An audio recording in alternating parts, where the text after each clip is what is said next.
سلام. قبل از اینکه شروع کنیم بگم که این گفتگو رو قبل از جنگ و وقایع تلخ دیما ضبط کرده بودیم. این قسمت رو تقدیم میکنم به همه اونایی که عزیز رو از دست دادن و به یاد همه اونایی که دیگه در میونمون نیستن، چه توی دیما، چه توی میناب، چه هر جای دیگه. امیدوارم آرامش به این سرزمین هر چی زودتر برگرده و با همه این تلخی‌ها ما بازم میسازیم.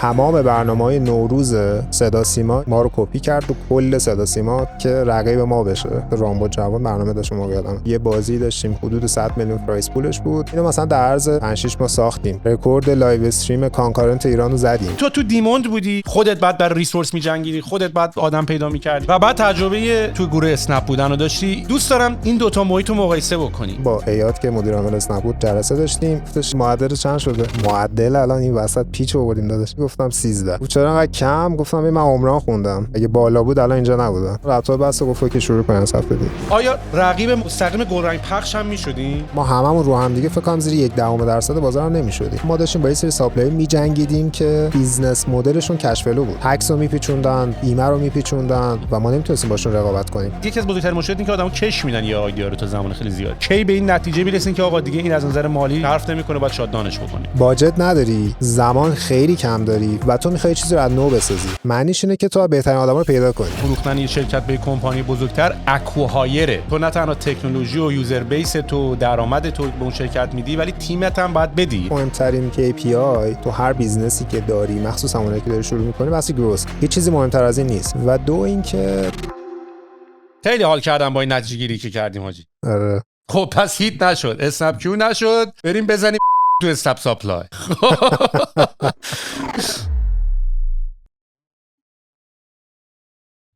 نوید خدیوی جان، حالا چطوره؟ قربونت برم، عالی.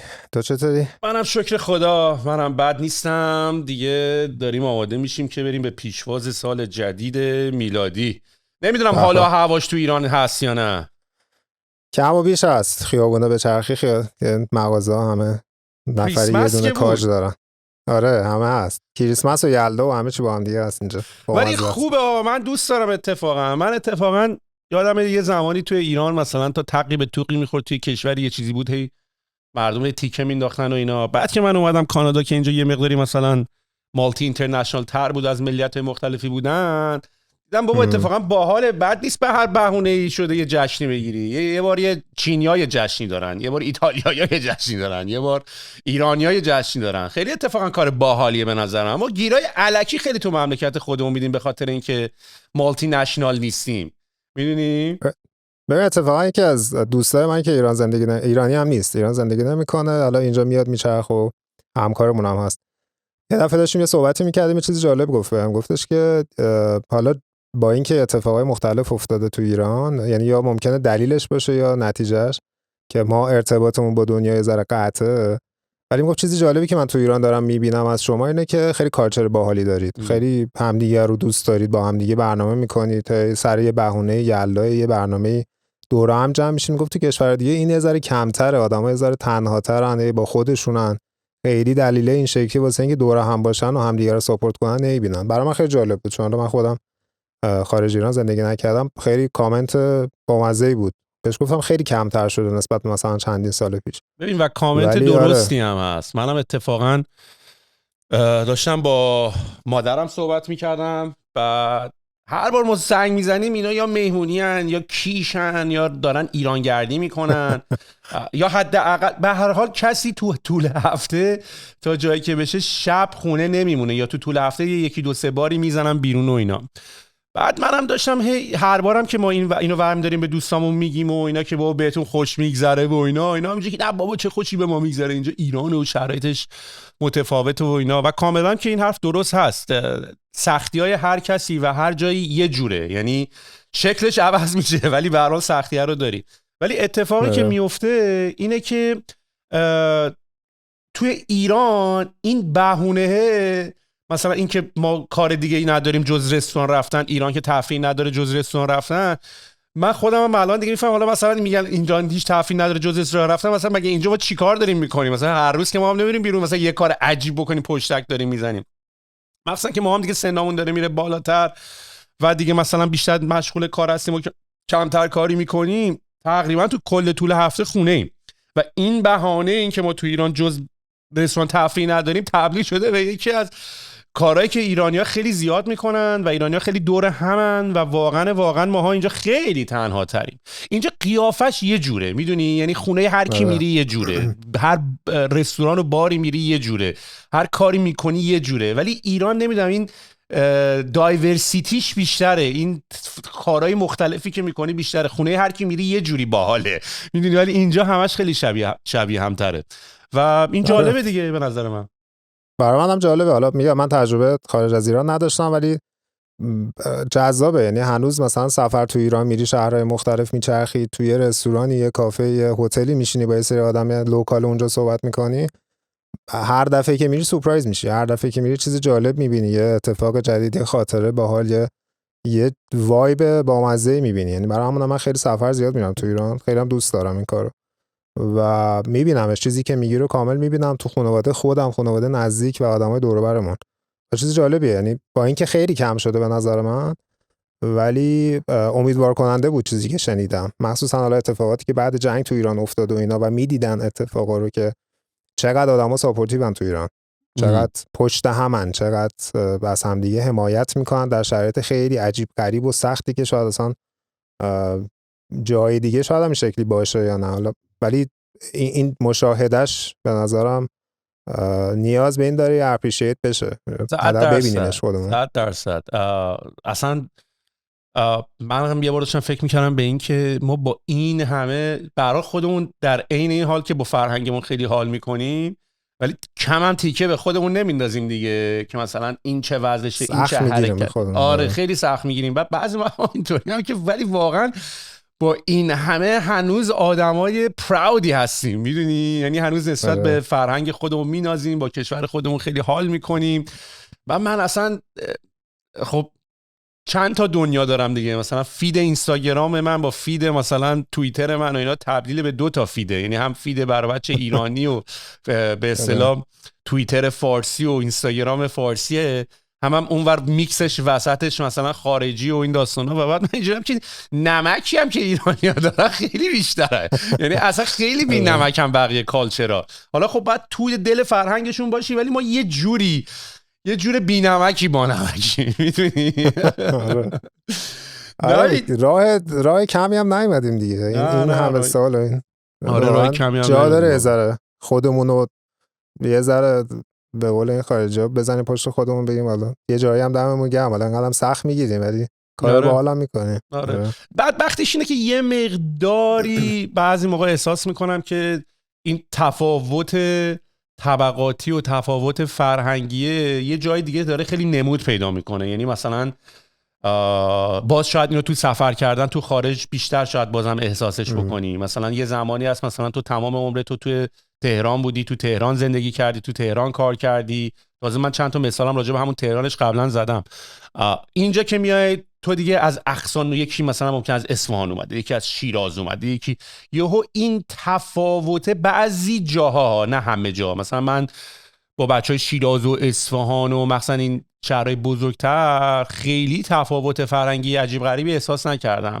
ولی هستن مثلا یه سری از یه جاهایی اومدن که مثلا یهو از نظر طرز تفکر، از نظر دید به زندگی، از نظر انجام کارا، از نظر ارزش‌های معنوی و زندگی تفاوت‌های خیلی زیادی دارن. واسه همین و خب اینم قشنگه، این دایورسیتی هم قشنگه دیگه.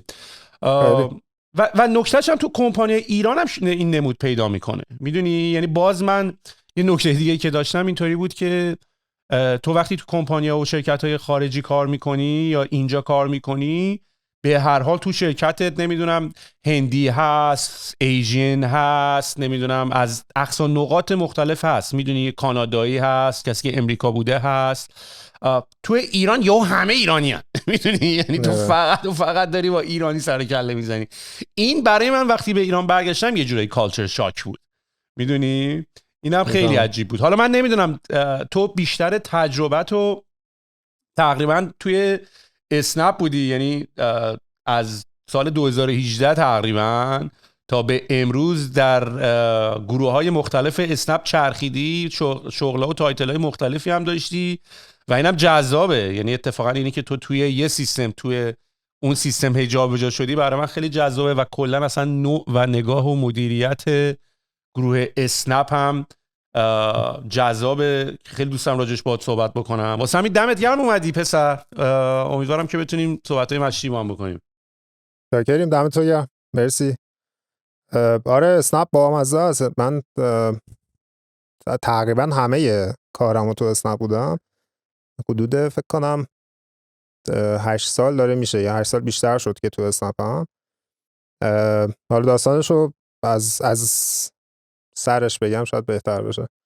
من داستان ورودم به اسنپ هم خیلی بامزه و یه ذره متفاوت بود با بقیه، چون من وقتی اومدم تو اسنپ تقریبا 25 سالم نشده بود که اومدم و به عنوان فاندرم وارد شدم و همیشه هم برای خودم این شکلی بود که خیلی شانس آوردی، یعنی شانس خیلی زیادی داشتم که این اتفاق برام افتاد و همیشه هم به خودم میگفتم که حالا که شانس آوردی یه کاری کن که دیزرو کنی، یعنی این شانس رو حداقل بعداً به خودت بگی که دم خودت گرم. و به نظرم هم که اتفاق افتاد. من 96 که اومدم تو اسنپ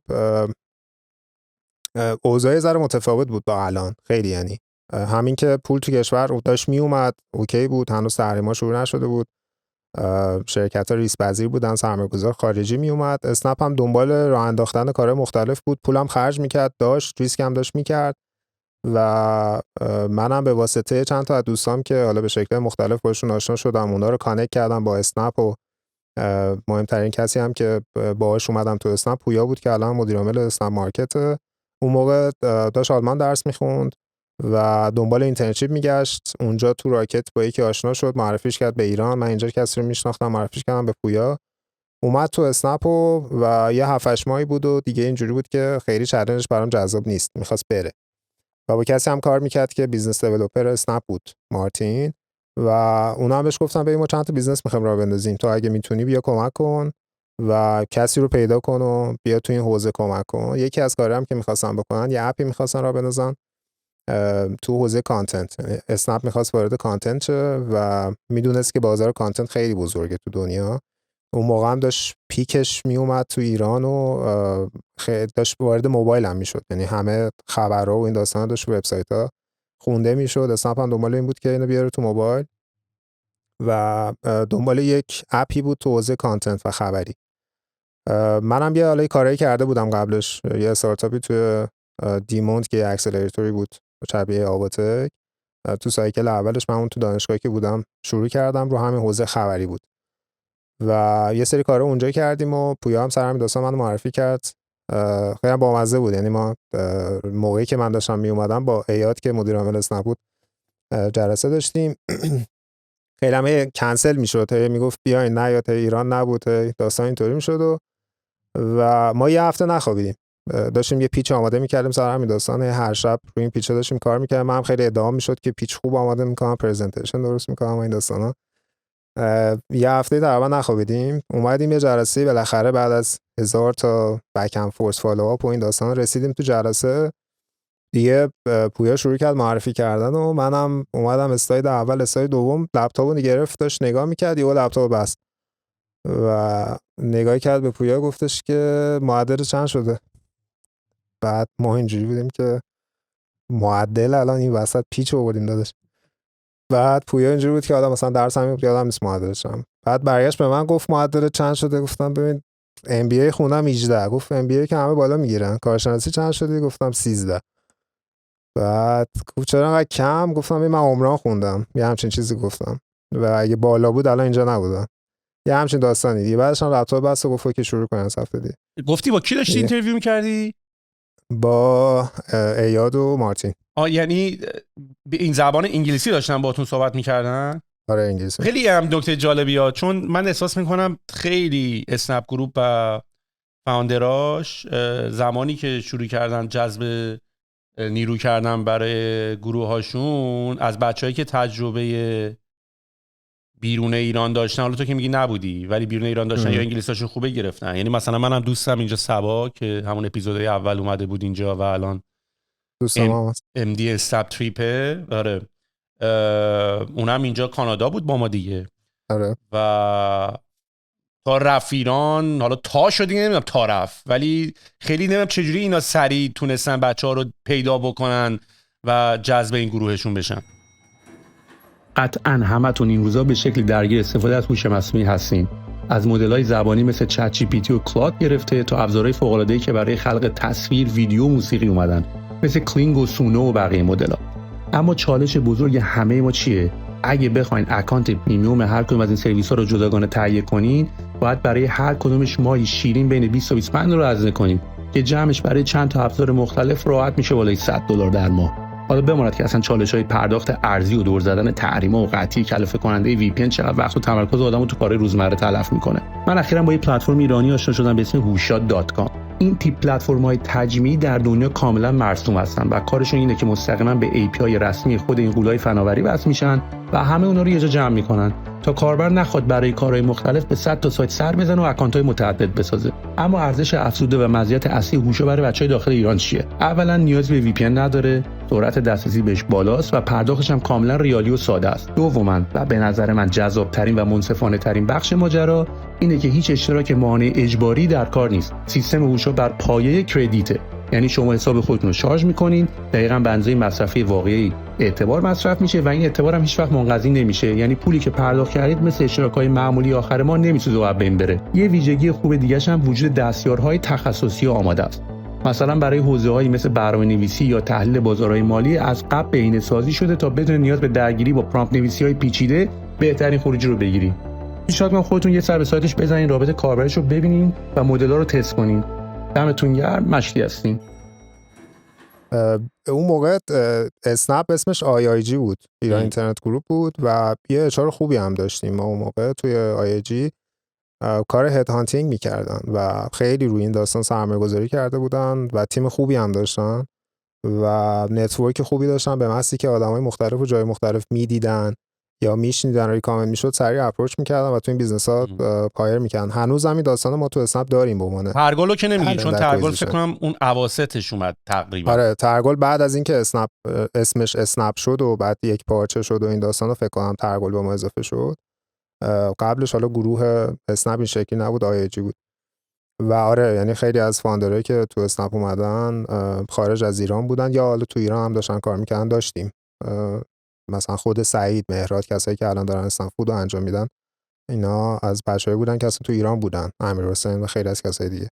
ولی آدمای دیگه‌ای که از خارج هم می اومدن، حالا به واسطه اینکه خیلی دلیلش این که خارج از ایران بودن شاید نبود، ولی بیشتر به خاطر این بود که خب اونایی که تو ایران بودن هنوز تجربه اسکیل مثلا بیزنس تو این ابعاد هیچکدوم نداشتن و معمولا این ترکیب رو درست میکردن کسی که تجربه خارج از ایران کار کردن داره، تجربه بزرگ بیزنس بزرگتر رو داره، بیاد ترکیب بشه با کسی که لوکال نالج و استریت نالج ایران رو داره و این ترکیب رو درست میکردن و همیشه هم به نظرم حداقل که تو خیلی از قسمت‌ها کار کرد واقعا و تجربه خیلی جذابی شد برای من که خیلی. نقش زبان انگلیسی رو چجوری میدیدی توی همچین استراکچری؟ ببین زیاد واقعا. حالا نکته اینه که ایاد خودش آلمانی بک‌گراندش، یعنی اونا هم زبان دومشون انگلیسیه اکثرشون و نکته اینه که خیلی فلوئنت قرار نبود باشی، ولی بحث اینه که وقتی میخوای یه بیزنس ران کنی و دیسیژن میخوای بگیری و میخوای مثلا جلسه‌ای بذاری که حالا مثلا جلساتی که الان ما میذاریم مثلا جلسه 20 نفره که تقریبا 80% غیر فارسی صحبت میکنن و کلا جلسه انگلیسیه و نکته اینه که انگلیسی اگر تسلط نداشته باشی، خب داستان اینه که اون جایی که واقعا میخوای اثرگذار بشی، میخوای تصمیمو مثلا بقبولونی، میخوای ایده‌ت رو بفروشی، میخوای یه چیزی رو ثابت کنی یا مخالفت کنی، دیگه اگر اونجا زبان انگلیسی کار نکنه خیلی سخت میشه. چون مثلا اینه که اتنشن اسپن خیلی کوچیکه، یعنی تو نیم ساعت وقت داری میخوای یه چیزی رو بیای سریع هندل کنی و تو یه نفر هم نیستی، تو پارتی از یک گروهی که مثلا حداقل 20 تا ونچر دیگه است.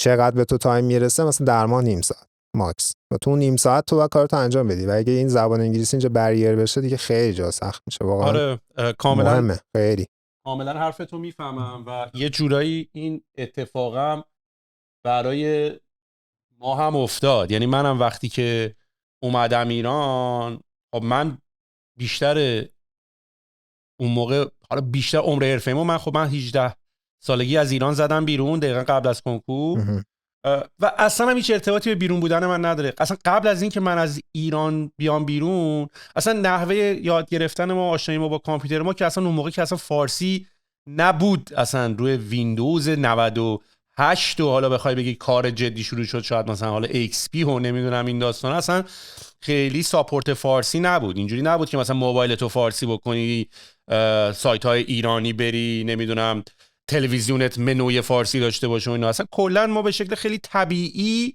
تمام صحبت کردنامون و کارهای محاوره‌ایمون و کامیونیکیشنامون و اینا همه به زبان انگلیسی بود. من وقتی اومدم ایران، وقتی مثلا من به ایمیل مأموری میفرستادم، هم خیلی ناخودآگاه، اصلا به واسطه بیرون از ایران بودنم نبود، همه اینا رو ما انگلیسی نوشتیم.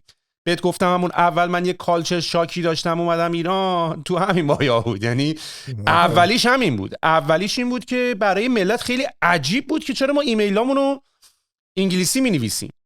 و حالا همین هنوزم که هنوزه که این داستان وجود داره، ولی خب امیدوارم که بتونیم با صحبت کردن در رابطه‌اش اینو یه مقداری جا بندازیم که چرا این اتفاق بود. من یادمه مثلا اون موقع که مثلا رزومه ها رو میخواستن بفرستن، یا مثلا ما یه سری تست میگرفتیم و اینا، یه سری آدما شاکی بودن که چرا اینا به همه به زبان انگلیسیه، مگر اینجا ایران نیست، مگر اینجا شرکت ایرانی نیست، مگر با ایرانی ها کار نمی‌کنین؟ ولی برای ما بیشتر زبان بیزینس بود، میدونی، نه زبان انگلیسی، میدونی. و من اصلا بعد حالا کلا هم تو برنامه مثلا یه ایمیل مینویسی، حالا یه آیلسی، تافلی، یا اصلا کلا یکم هم مثلا بیزنس کامیونیکیشن خونده باشی، به هر حال ایمیل یه شروع و اینتروداکشنی داره، یه بادی داره، بعد تهش کانکلوژنی داره.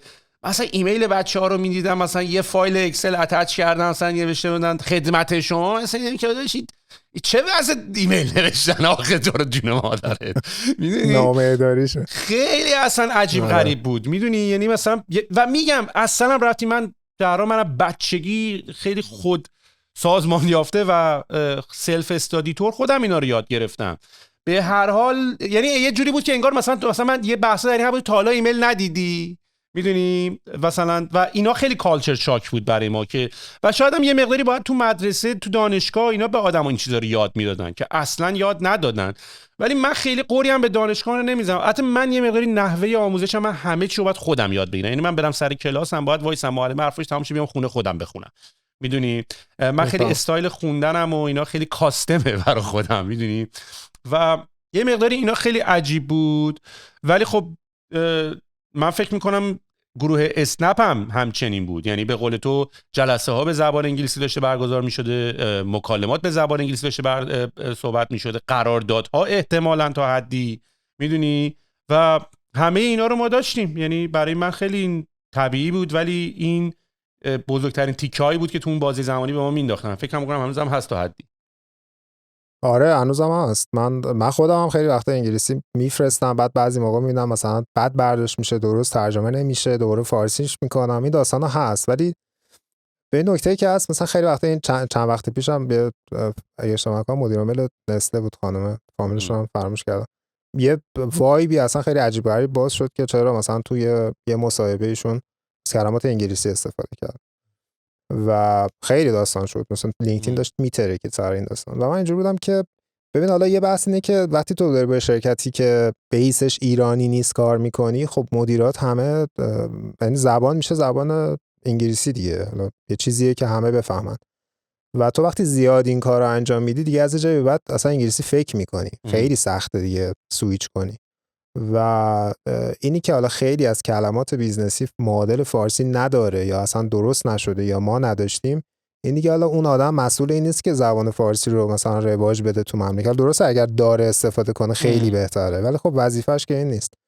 و به قول تو زبان بیزنسه، یعنی یه چیزیه که خب اون عبارت، حتی ما درسش رو که تو ام بی ای همین ایران هم میخونی، همه عبارت‌ها انگلیسیه، با همون هم میفهمی دیگه. تو خیلی از اصطلاحات رو فارسیش کنی خیلی اصلا نمیدونن چیه، بعد فکر کنه، بعد یا درسش رو خونده باشه به زبان فارسی که بفهم مثلا تو معادل فارسی یه چیزی رو داری استفاده میکنی، بفهم منظورت همونه. توش نباشی، تو این دنیا نباشی، برات عجیبه دیگه. تو هم فرض کن یهو اون مصاحبه رو بشنوی، همین پادکست‌های طبقه 16 رو بشنوی و تو این دنیا نباشی، خیلی راحت میتونی داوری کنی و پیش داوری کنی و بگی اینا دارن چوسی میان و اینا دارن اینطوری حرف میزنن و اینا، یعنی اصلا چون به گوشت هم آشنا نیست. ما برامون چون به گوشمون آشناست خیلی برامون عجیب نیست، میدونی؟ خب مثلا من اینجا مثلا به دوستم میخوام بگم منو شب میرسونی خونه، میگم یه راید به من میدی، حالا همین تو ایران بگو، میدونی پارت میکنن. در رابطه با این موضوع بحث خیلی زیاد شده توی این همین مثلا توی این پادکست. خیلی از بچه‌هام دیگه کسایی که این پادکست گوش میکنن از این موضوع خسته شدن، یعنی اینطوریه که آقا دیگه ما فهمیدیم. ولی من از اونجایی که هر از چنگایی هی خب به هر حال آدمای جدیدم به شنوندهامون اضافه میشه، دوست دارم به هر حال اینو جا بندازم. به این پذیرش رسیدم که تا جایی که ما میتونیم موقعی که داریم یعنی این دیگه به ایکیو ما ربط داره که در چه ناحیه‌ای در کجا حرف ما چجوری داره شنیده میشه. اگه تو محیط کاری هستی خب با all means برو انگلیسی حرف بزن، میدونی، تو شرکت خودتی. ولی اگه داری مثلا تو این محیط اینستاگرام میری و اینا دیگه خب مثلا یعنی من اینطوری هم که با کی میخوام سر جنگ بیفتم مشخصه دیگه، میدونی، معلومه بهتره که در این فضا من خودمو درست کنم تا اونا خودشونو درست کنن.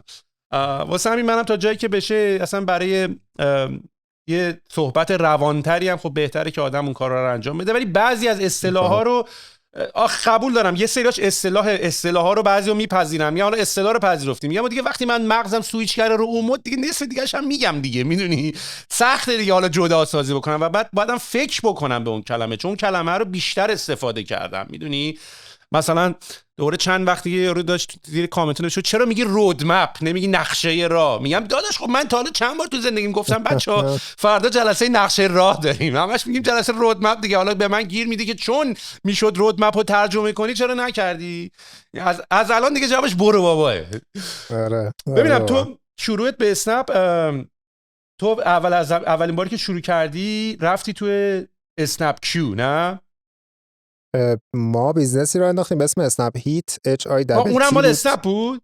آره اونم مال اسنپ بود، معنی خاصی هم نداشت، اسم هیت رو گذاشتیم. حالا یه هیتش از این جهت بود که مثلا خبر هیت میشه و این داستانا بود، ولی ایده جالبی هم داشتیم. یعنی چیزی هم که راه انداختیم یه مدلی بود که توی هند بود، اسم خبرم بود فکر کنم نیوز این شورتس اگه اشتباه نکنم.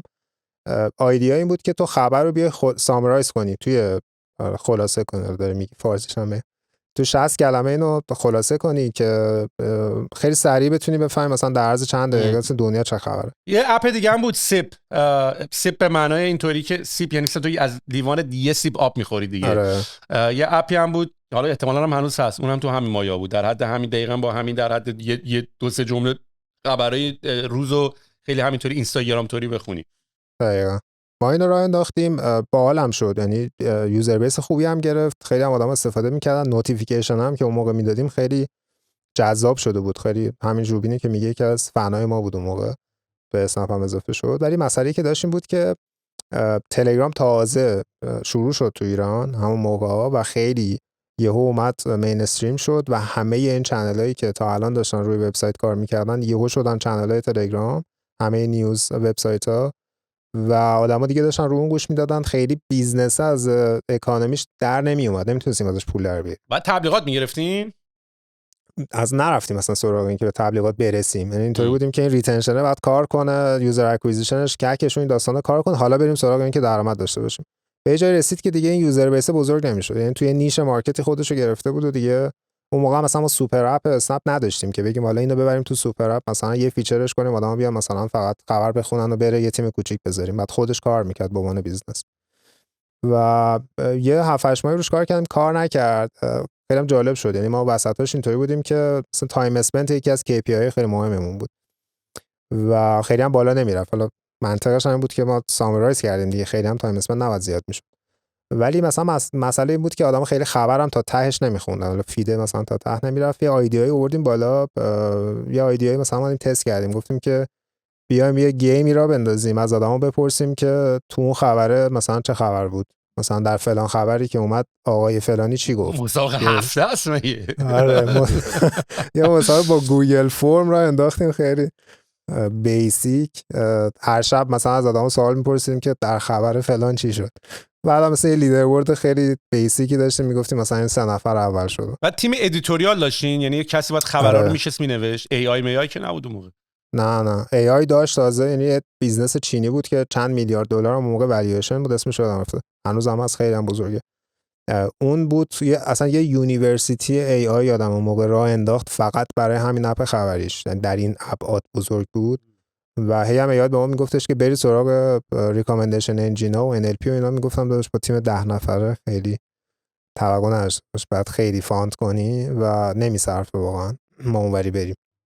بیزنس اسنپ هم دیگه بیزنس خدماتی تو لایه مثلا تاکسی و ترانسپورتیشنه. بیای حالا بری سراغ مثلا ای آی دیگه خیلی دوره ازت، سرمایه‌ت بذاری جای دیگه احتمالاً بهتر برمیگرده بهت.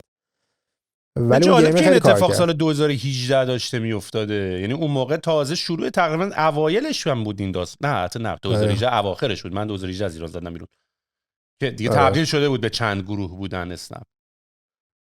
یادمه مثلا ما اسنپ کیو رو که داشتیم توی یکی از جلسات آف سایتی که داشتیم از این کوارترلی میتینگامون، یه جلسه‌ای بود که داشتیم در مورد برند جدیدمون صحبت می‌کردیم که اسمش قرار بود اسنپ بشه. اونجا رونمایی شد، لوگوش اومدن نشون دادن، دیزایناش و اسمش رو داشتیم اونجا صحبت می‌کردیم. یعنی فکر کنم یه سال خورده بعد از اینکه من وارد شدم گذشت که ما گروه و اسمش رو گذاشتیم اسنپ.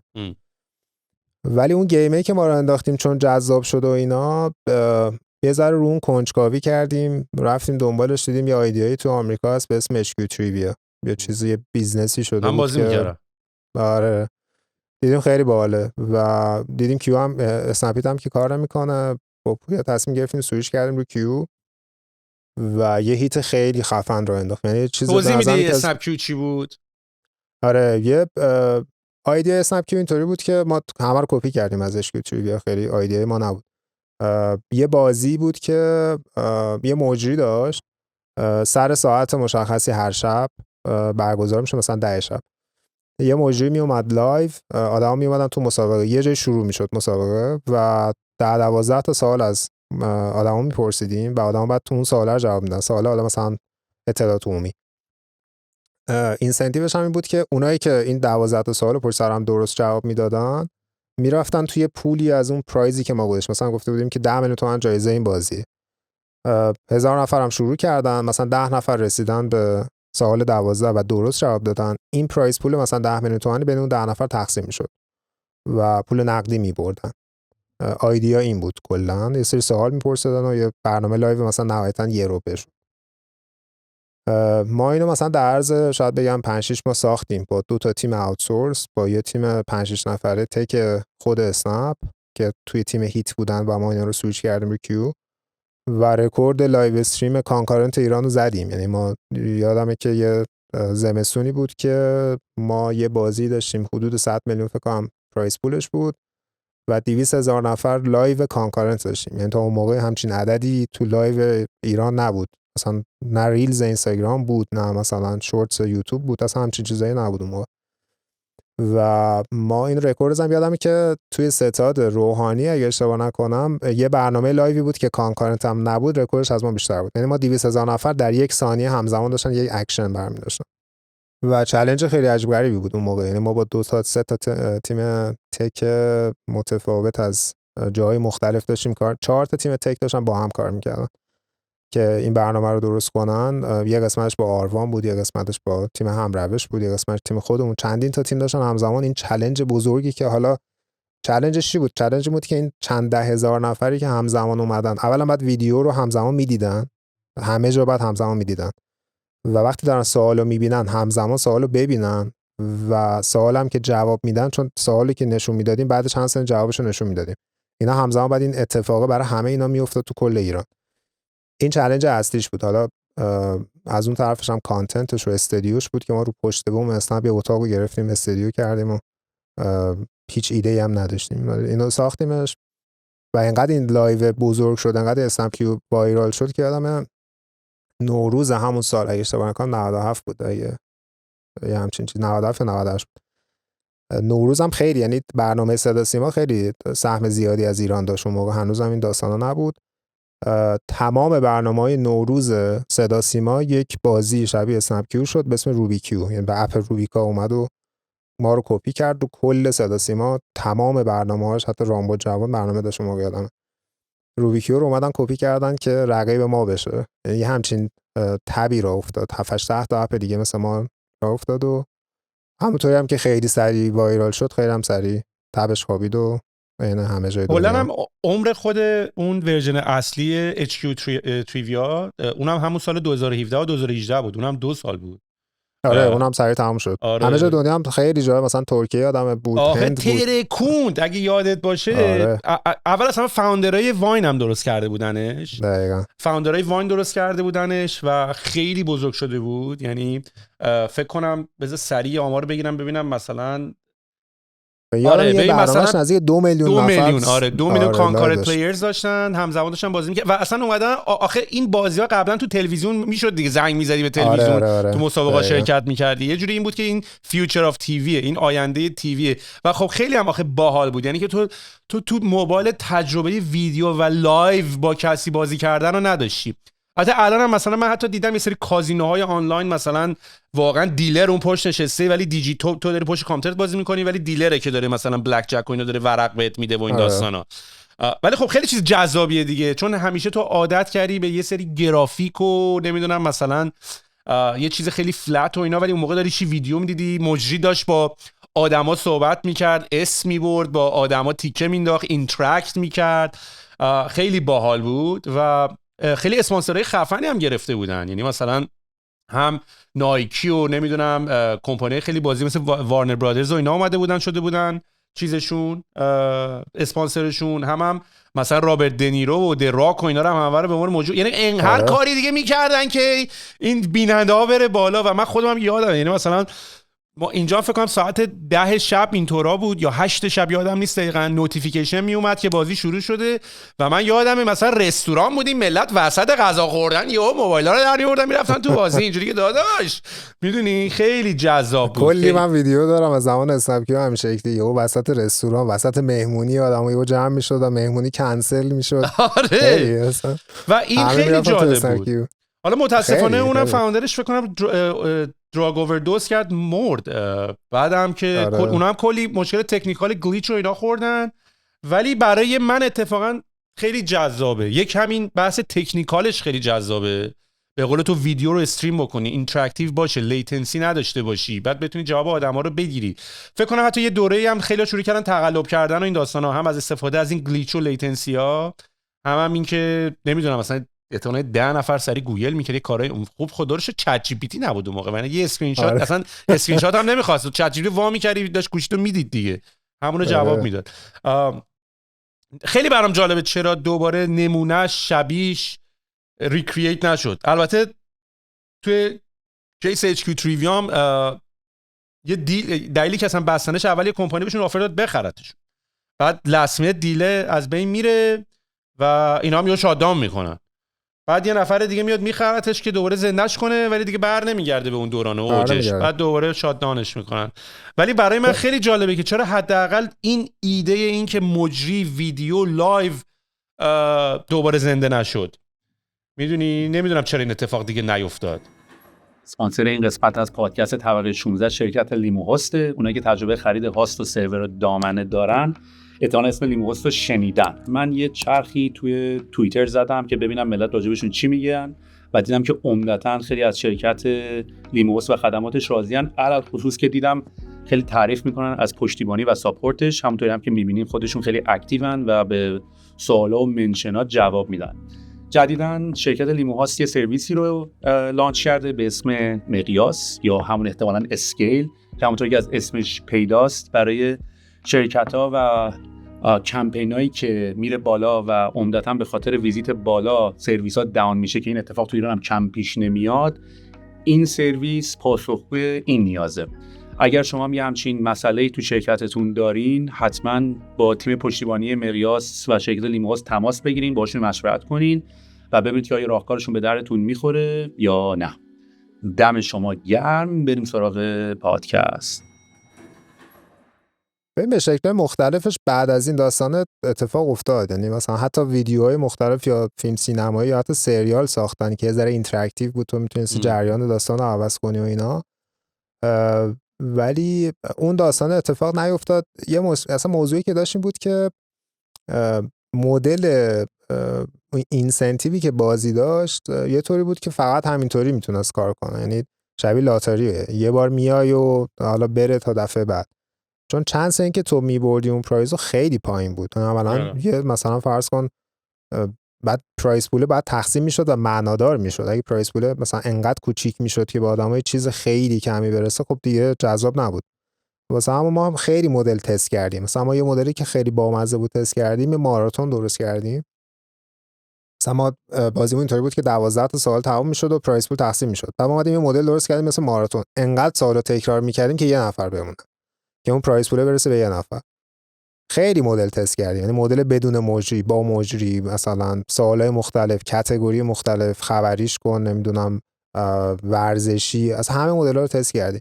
ولی مسئله این بود که چون از پایه این مدل داشت درست کار نمی‌کرد و هایپ بود بیسش، هایپ هم خب میخوابه دیگه و لایف سایکلش خیلی طولانی نبود. در نتیجه ما هم بیزنس‌ها رو مثلا همه جای دنیا، من حالا بعد از اینکه اسنپ کیو اون بازی رو ما بستیم و تیممون رو تقسیم کردیم، من و پویا جدا شدیم، من اون ادامه دادم روی ایده دیگه به اسم مینی گیمز که تو هند داشت کار میکرد. اونم حالا کار نکرد به دلایل مختلفی خیلی، ولی اونم ایدهش جالب بود. یعنی بازی مثلا شبیه فلاپی برز و این داستانا، می اومدی توی رکوردی میزدی توی تایم اسلاتی، اگر رکوردت مثلا جز نفر اول شدی دوباره همچنین پرایس پول مثلا تقسیم میشد.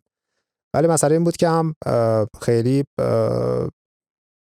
از نظر تکنیکال نمیشد درست اجراش کرد و خیلی توش فراد زیاد میشد. همین که مثلا سوپر اپ اسنپ این شکلی نبود، مثلا همون خیلی نمیتونستیم یوزر بیسش رو زیاد کنیم. ولی خب هایپ تموم شد. نکته اینه که هر گیمی هم میاد و میره بالاخره. به مدل درآمدزایی اصلا رسید، یعنی رفتین مثلا چون تبلیغات بود مدل اصلیش دیگه. مثلا شرکت انقدر ویورشیپ میاری که اون وسط تبلیغ بذاری.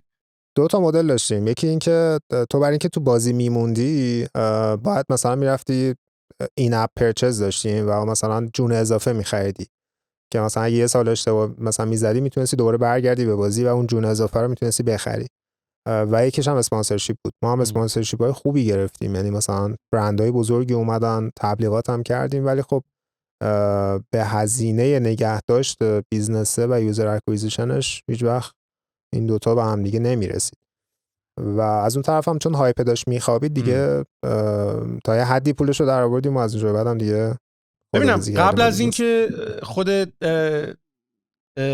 خود تریویا اچ کیو شاتدان شما شاتدان کردین یا حمزه اونا شاتدان کردن شما شاتدان کردین یا چی؟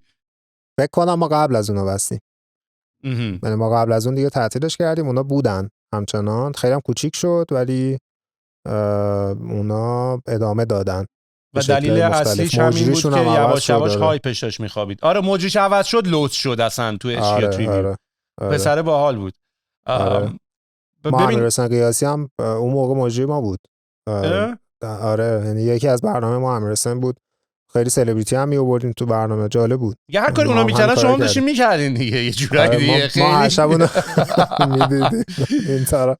آره این کپی برابر اصل اسنپ هم جذاب بود. یعنی حالا با مثلا ما سفارش آنلاین غذا رو اینا رو دیگه تو نمیتونی کپی در نظر بگیری، اینا کاتگوری ان، مثل اینکه بگی اینم رفته رستوران زده دیگه، داداش خب رستوران کاتگوریه دیگه.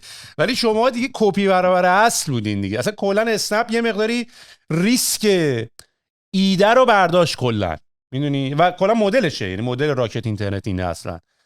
که من اصلا یه مقاله یه بار نوشتم بعد از اینکه از ایران اومدم بیرون، که اصلا من گفتم آقا من مدل اسنپ رو بیشتر میپسندم برای ایران.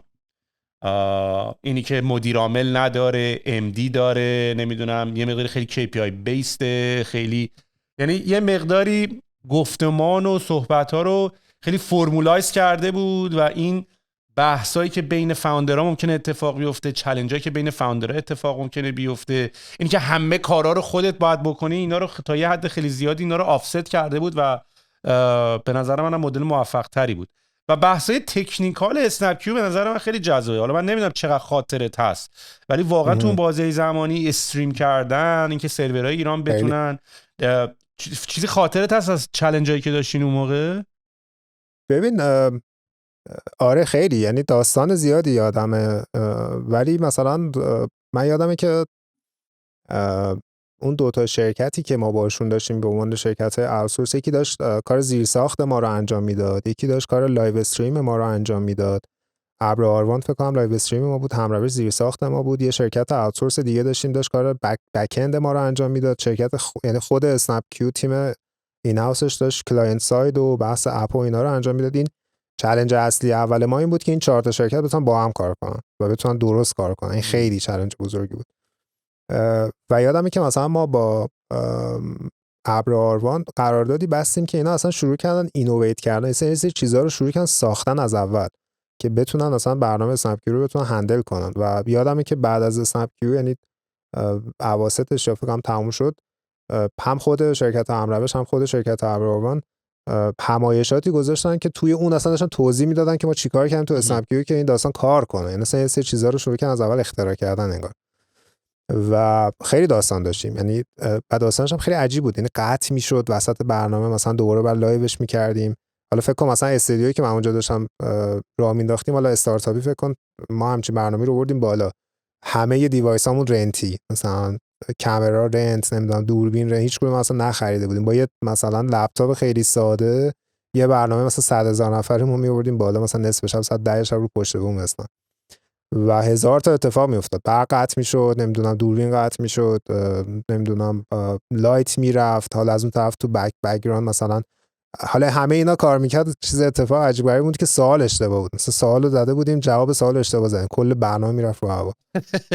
و اصلا داستانه این شکلی داشتیم که آره چالش تکنیکالش واقعا عجیب غریب بود اون موقع، ولی خیلی هم بامزه بود. یعنی بچه‌هایی که توی تک اسنپ کیو کار میکردن هیچ کدومشون یادم که الان دیگه ایران نیستن، همشون توی booking.com یا مایکروسافت دارن کار میکنن. واقعا آدمای خیلی تالنتدی بودن اون موقع که داشتن کار میکردن. میگم موقع خوبی هم بود تو ایران، خیلیشون نرفته بودن، خیلیشون برگشته بودن، ولی به محض اینکه اون تیم دیگه حالا یه قسمتشون موندن با ما، ولی اکثرشون دیگه از ایران رفتن جای عجیب غریبی کار کردن. واقعا تجربه خیلی، کلا اون تیم اسنپ کیو هر کدومشون الان یا مدیر عاملن یا توی بیزنس دارن کار میکنن.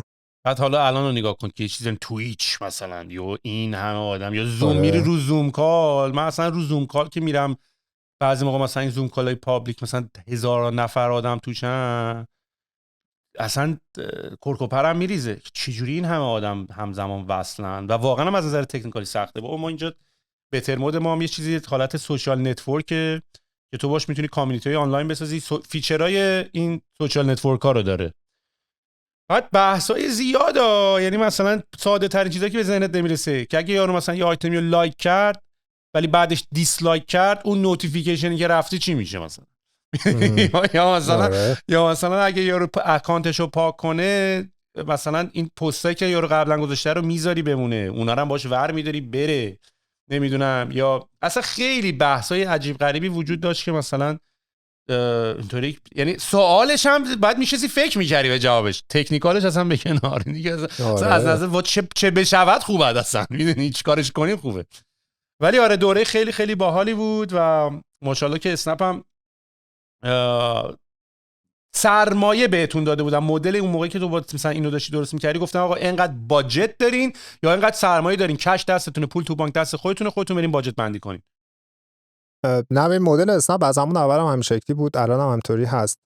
مدل حالا بستگی داره بیزنست پروفیتبل باشه یا نه. اگه پروفیتبل نباشی معمولا این شکلیه که حالا جدا از ایده اولیه که یه سید مانیتور هم حالا اینطوری نیست که بیشتر مثلا حالا من چون کارم تو اسنپ خودم هم اسم خودم گذاشتم انترپرنور رزیدنت، هیچ کم تایید نکردن، ولی کار من این بود که همش اون چالنج‌های اسنپ رو تبدیل می‌کردم به بیزنسی تو اسنپ و 7 تا بیزنس هم من 7 پروژه ران کردم، تاش 5 تا بیزنس شد، 2 تاش فیل شد، 3 تاش ساکسسفول شد، هنوز داره کار میکنه یعنی. و این شکلیه که اولش که شروع میکنی حقوقه، یعنی اون سید مانی حقوقه که تو شروع کنی حالا یه چیزی رو بسازی، بعد بیای پروف کنی که آقا اون چیزی که ساختی حالا کار میکنه، یعنی اون MVP کار میکنه، اون بیسیک پرامیست کار میکنه یا نه. بعد دیگه حالا میخوای اکسپندش کنی، حالا میای برای هر باری که میخوای اکسپند کنی، برای هر باری که میخوای یه مرحله بری جلو، میای ریکوئستی برای فاند میدی. مثلا میگه آقا من این ایده رو دارم، میخوام اینو لانچ کنم، توی 2 ماه آینده اینقدر مثلا هزینه‌اش. حالا دیگه چک و چونه زدن مدل این که آقا من اینقدر میخوام، میگه نه اینقدر زیاده، تا برسی به نقطه‌ای که دیگه حالا روی مثلا 10-15% بالا پایین تایید میشه و میری انجام میدی. بعدش هم میگه آقا مثلا 20% 30% بیشتر خرج کردم، چرا خرج کردم؟ به این دلیل. کمتر خرج کرده باشی به دلیل دیگه. معمولا این شکلیه که یه باوندری رو تایید میدن، یه ترشولدی رو تایید میدن، بالا پایینش رو دیگه میان ازت سوال میپرسن که چه اتفاقی افتاد. تنخواه میدن به اصطلاح یه جورایی. آره یه همچین فاز. علی مدلایی که مثلا بیزنس از اول شروع میشه که من تقریبا همه تجربه‌ام تو اسنپ این بود که من چیزی رو شروع کردم که نبود، یعنی هیچ وقت مدیریت یک چیزی که اول بود تو اسنپ رو نداشتم، همیشه از صفر شروع کردم. مثلا این مدل‌ها رو بهتر میشناسم. جای دیگه حالا چه جوری کار میکنن اگزکتلی احتمالاً تا حد خیلی زیادی هم شکلیه. بعد خاطرت هست حالا قبل از اینکه برگردیم روی ونچر بعدی که روش کار کردی که چه جوری به این تصمیم میرسین که باید این شاتدان بشه؟ یعنی با توجه به چه معیارایی به این نگاه میکردین؟ نحوه تجزیه و ساختارش هم چطوری بود؟ آیا اینا به عنوان این اسنپ مثلا اون موقع اینا رو به عنوان شرکت‌های متفاوت ثبت کرده بودی که بعد باید فرایند لیکویدیشنش هم باید انجام میدادین؟ و اصلا چی شد که به این کی به این نتیجه میرسین که آقا دیگه این از نظر مالی صرف نمیکنه باید شاتدانش بکنیم؟ چون خیلی یکی از بزرگترین مشکلات این که آدمو کش میدن یا ایده رو تا زمان خیلی زیادی. آره. به یه خوبی اسنپ که همیشه بود این بود که چیزی که کار نمیکرد و میفهمیدن که کار نمیکنه، این دیسیژنی که این بعد بسته بشه رو میگرفتن. حالا فارغ از این که این بیزنس میتونست مثلا یه اپ خبری هیت باشه با یه فاند خیلی کوچیک، یا یه بیزنس چند صد نفری یا اشتباه نکنم شاید چند هزار نفری با میلو باشه که مثلا وسط آپریشن یا دستور مثلا توقفش رو بدن و به نتیجه برسن که کار نمیکنه. تو کیس اسنپ کیو که من در جریانش بودم و خودم مسئولش بودم با پویا، مسئله که ما داشتیم این بود که خب یک مسئله مهمترین چیز، یعنی تو اسنپ مهمترین KPI تقریبا تو هر بیزنسی که داری، مخصوصا اونایی که داری شروع میکنی، بس گروس. هیچ چیزی مهمتر از این نیست. یعنی تو باید بری و مارکت شیر بگیری تو هر سگمنتی از اینداستری که هستی و اگه این گروس متوقف بشه یا اون درصد گروس مانسامانسی که باید باشه نباشه و پروجکشن نشون بده که تو داری رشد نمی‌کنی، این مهمترین فاکتور این که احتمالاً بیزنس دیگه کار نمی‌کنه. و بعد از این دیگه میشه حالا بحث بستگی باز دوره به استیج گروه داره. اگه گروه تو موقعیتی باشه که میتونه پول برن کنه و پول زیاد داره، خب میشه بحث گروس. اگه توی موقعیتی باشه که پول کم داره، بحث میشه بحث پروفیتابیلیتی و هزینه. تو کی مثلا بریک ایون میکنی و مثلا الان که خب اوضاع اقتصادی تو ایران خیلی مناسب نیست و تو این چند سال اخیرم هی بدتر و بدتر شده، تو همه گروه هایی که تو ایران هستن، همه بیزنس ها دیگه سیاستاشون میشه انگابازی و کم خرج کردن. دیگه بحث اینه که تو کی پروفیتابل میشی، کی بریک ایون میشی، کی دیگه این بار هزینه تو از رو دوش گروه برمیداری. ولی اون موقع بحث مثلا اسنپ کیو بود که خب رشدش نه تنها دیگه خیلی عملاً صفر شده بود، دیگه یه جای دیگه رشدش منفی شده. یعنی داشتیم ما یوزر از دست میدادیم و میدونستیم که دیگه بر نمیگرده و میدونستیم هم حتی اگر ببریم سمت این که بیزنس رو بریک ایون کنیم، هزینه‌هاشو کم کنیم و فقط ببریم سمت پروفیتابل، اونقدر ارزش نداره. این دیگه اون نه قرار استراتژیکلی به گروه کمک کنه، نه قرار یه KPI خیلی مهمی رو تو گروه تکون بده، نه اونقدر پولی در میاره که میصرفه. و تالنتی که ما داشتیم ارزشش خیلی بیشتر بود. و بحثی که ما داشتیم اون موقع یادم که جلسه بچه‌هاست که رو این کار کنن. آفرین. دقیقاً جلسه آخری که ما من و محمود و پویا و ایاد بودیم، 4 نفری داشتیم صحبت می‌کردیم، بحث این بود که ببین تیمی که ما ساختیم خیلی تیم خفنیه و این آدما حیفن، این بیزنس بر نمیگرده و ما میدونیم بر نمیگرده، یا یه مدل دیگر رو بعد تست کنیم یا اینکه کلوزش کنیم کلا و از این آدما یه بیزنس دیگه در بیاد. و همین هم شد. یعنی ما از اون تیم 2 تا تیم دیگه در اومد که من و پویا عملاً 2 تا تیم سپریت شدیم. پویا رفت روی بیزنسی کار کرد که تاش چند تا مدل بیزنس رو تست کرد که لاین و کیچن و این داستانا رو تست کرد که الان هم هر 2 تا بیزنسش هست، حالا به شکل مختلف. من رفتم بیزنس حالا فکر کن تو از خبر رو از اسنپ کیو گیم و انترتینمنت اومدی، من رفتم شدم فاوندر و مدیر عامل بیزنس تامین مواد اولیه رستوران ها. حالا من یه چیزی رو بگم قبل از اینکه وارد اسنپ ساپلای هم بشیم. خیلی نکته مهمیه این حرفی که زدی، چون من ذهنم و اینو قبلا هم درگیر کرده بود. به خاطر اینکه تو وقتی یه زمان زیادی میذاری و شرکت درست میکنی، بزرگترین asset و دستاوردی که داشتی و اون چیزی که کمپانی در حقیقت داره، این تیمیه که ساختی و آدماشه، میدونی؟ و کلن هم تو حالا وقتی شرکت رو میفروشی، در بیشتر موارد فروختن یه شرکت به کمپانی بزرگتر اکوهایره، یعنی تو نه تنها تکنولوژی و یوزر بیس تو، درآمد تو، اینایی که داشتی به اون شرکت میدی، ولی تیمت هم باید بدی. یعنی تیم رو معمولا تا 1 سال یا 2 سال قرارداد می‌بندن باهاشون که بعد از خرید شرکت باید این کمپانی بمونه و این تیم خیلی مهمه. و تو وقتی یه ساختاری مثل ساختار اسنپ داری که یه گروهه، بچه‌ها در داخل این تیم میتونن جابجا بشن، میدونی، و برن یه جای دیگه و بزرگترین استی که داشتی، بزرگترین دارایی که داشتی که زمانهای زیادی هم براش گذاشتی و اصلا هم بیشترین زمان و هم بیشترین هزینه رو در ساخت تیم گذاشتی، حالا یه محصولی هم ساخته، این پخش میشه. من میگم توی اون مقاله‌ای که نوشته بودم بعد از اینکه اومدم، سراوا به نظر من شکست خورد به خاطر اینکه این داینامیک رو نتونست بین استارتاپاش برقرار بکنه، میدونی، یعنی تمام این انرژی و زمانی که گذاشته شد که این بچه‌ها پیدا بشن، استخدام بشن، هایر بشن، اینترویو بشن، انتخاب بشن، بعد از این که این کمپانی‌ها شکست خوردن همه پخش شدن و رفتن دوباره از صفر شروع کردن. ولی شما تونستین توی این زیر مجموعه گروه اسنپ تو هیتو زدی، بایت سایز نیوز نشد، بعد بریم اسنپ کیو باز نشد، ولی و پخش شدیم. ولی ماها با اولین آجوری که خورد تو صورتمون پخش شدیم و هر کی افتاد یه گوشه. و این خیلی نکته مهمیه که در قالب یه گروه میشه به این قضیه نگاه کرد. ما مثلا شما احتمالاً به هر حال، حالا نمیدونم، وقتی هیتو داشتین، اسنپ کیو داشتین، برای یه یوزر اکوزیشنی هم داشتین، یه دیتابیسی از مشتری‌ها، یوزرها رو گرفتین. بله درست نیست که از همون یوزر استفاده کردن، ولی برای کاستاف یه هزینه‌ای پرداخت کردین ایمیل‌ها رو جمع کردن.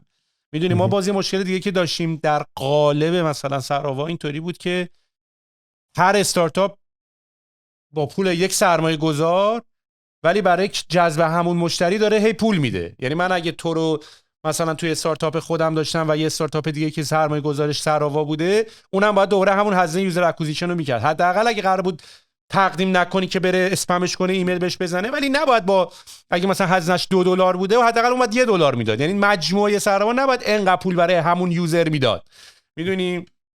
و این به نظر من یکی از بزرگترین دلیلی که گفتم من برای ایران میپسندم اینه که چون قدرت ریسک کردن تو ایران هزینه‌اش بالاست، این در زیر مجموعه یه گروه بودن هزینه رو کم میکرد و شما میتونستین بری و تالنت با تویی که یه بار هیتو زدی، اسنپ کیو زدی، تجربت بیشتره، علمت بیشتره، آگاهیت بیشتره.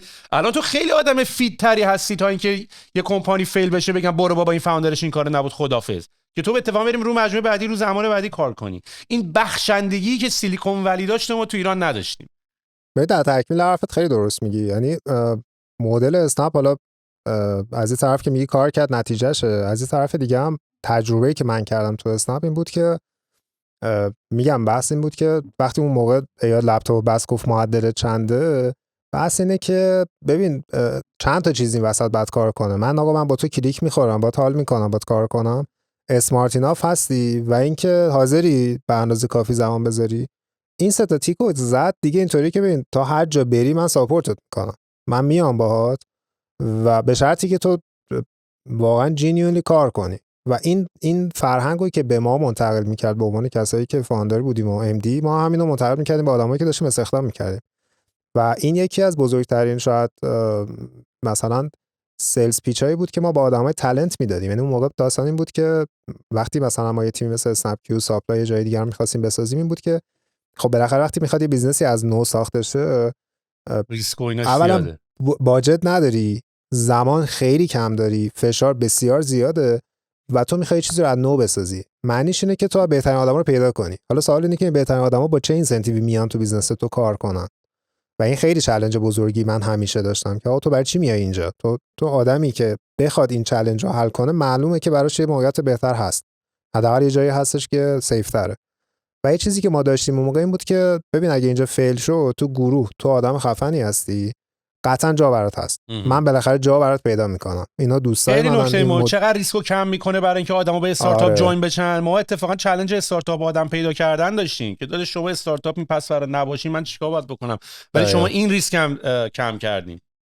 با همین کم کردن ریسک یه سری از این آدما اومدن و میگم الان خیلی از آدمایی که ما اون موقع داشتیم الان یا مثلا یه جای سی لولن، یا یه جای مدیر عاملن، یا یه جای مثلا سی تی او ان. خیلی حال کردم با این نتیجه گیری که کردیم حاجی. آره اومدن و اینجا موندن. آره اوکی. بعدش خب پس هیت نشد، اسنپ کیو نشد، بریم برینیم تو اسنپ ساپلای. رفتیم. آره از داستانی که من رو پشت، من یه چیز جالبی داشتم یه روزی به یکی از بچهای اسنپ میگفتم، ساختمون قبلی که تو اسنپ تو جردن داشتیم 5 طبقه بود. گفتم ببین من توی این ساختمون تو 7 طبقه کار کردم. گفت اینجا 5 طبقه است. گفتم من هم تو پارکینگ کار کردم هم تو پشت بوم.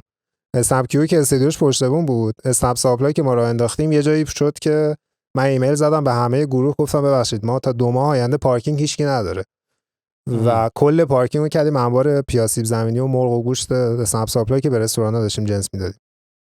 اینم یعنی لوکیشنش هم اونجا بود. اصلا اسنپ ساپلای توضیح بده که اول از همه چیکار میکرد.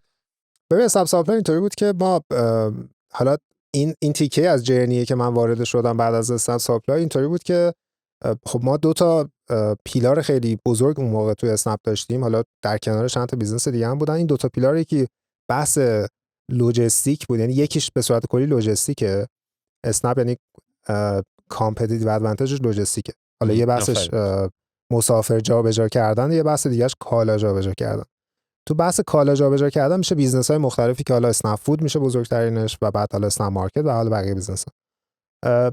این حوزه دلیوری غذا و اسنپ فود یه پیلار اصلی اسنپ بود که خب این هول اسنپ فود خیلی از بیزنس‌ها میتونه شکل بگیره که پروتکتش کنه یا بهش مثلا ادوانتج مختلف بده و این ولیو چینی که داشت به وندورش به رستورانش میداد و کامل کنه. اسنپ ساپلای یکی از اون بیزنس‌ها بود که من اینجای کریرم رفتیم که حالا به اسنپ فود کمک کنیم. و من فقط یه تایملاینم بگم، این توی سال 2019 داره اتفاق میفته، یعنی 2018 من از ایران اومدم بیرون تقریبا یک سال قبل از کووید. این دقیقاً چند ماه قبل از اینکه کووید شروع بشه. من یادمه که ما زمانی که شروع کردیم کووید 19 دیگه، کووید 19 2019 که البته 2020 دیگه یکم شلوغی کووید، یعنی ما تو 2019 کووید رو تجربه خیلی نکردیم.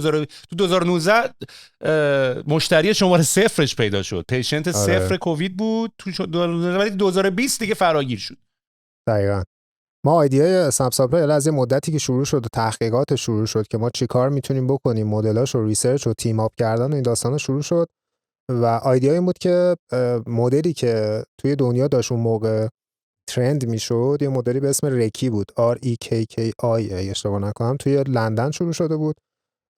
خیلی هم آیدیای جالبی داشت. اینطوری بود که اومده بود یه بیزنس تامین مواد اولیه برای رستوران زده بود، چت بیس. یعنی بحث این بود که ببین من این کامرس بین رستوران و ساپلایر رو خیلی سخت میشه هندل کرد، به خاطر اینکه تو ساپلایر رو تو معمولا میشناسی و خیلی شبیه مثلا دیجیکالا خرید کردن نیست، شبیه آمازون خرید کردن نیست، چون کالایی که داری میخری کاستماایز خود اون رستورانه و خیلی سخت بهش رسیدی و معمولا این شکلیه که تو با اون ساپلایر ارتباط نزدیک داری. این اومده بود یه بیزنس زده بود که این چت بین این دوتا رو درست کرده بود. گفته آقا من یه کامیونیکیشن چنل بهتون میدم، خیلی ساده با هم دیگه صحبت کنید، اینوایساتون رو براتون هندل میکنم، یک جا کار انجام بدید، فری هم هست برای هر دو طرف. و حالا بعدش اومد روش یه ای کامرس مدل آورد بالا. ما اون ایده رو دیدیم و با اون شروع کردیم، دیدیم تو ایران خیلی کار نمیکنه. ما دیدیم. من میخوام ببینم کسی وظیفه اینی که بره ببینه تو اسنپ چی کارا میشه کرد و چه ایده‌ای اومده داره؟ نه متمرکز نیست. داستان اینه که هم باتم آپ میاد هم تاپ داون میاد. یعنی داستان اسنپ ساپلای هم مدلش رو بورد دیده بود که دیده بود این ترند داره میشه و راکت هم داشت جای مختلف روش سرمایه‌گذاری میکرد، اون مدل رو کپی کرده بود تو اسپانیا و برزیل و چند جای دیگه. از طرف دیگه نیازش هم توی رستوران ها دیده میشد. یعنی اسنپ فود هم میدونست که آقا این نیاز هست، رستوران ها خودشون میان ریکوست میدن که آقا میتونی برای من همچین چیزی رو تامین کنی و لاجیکش هم کار میکرد. یعنی ما الان چندین هزار تا رستوران دارن با ما کار میکنن، پس ما اگه بریم به جای این رستوران رو نگوشییت کنیم معمولا و منطقا باید دیل بهتری بگیریم.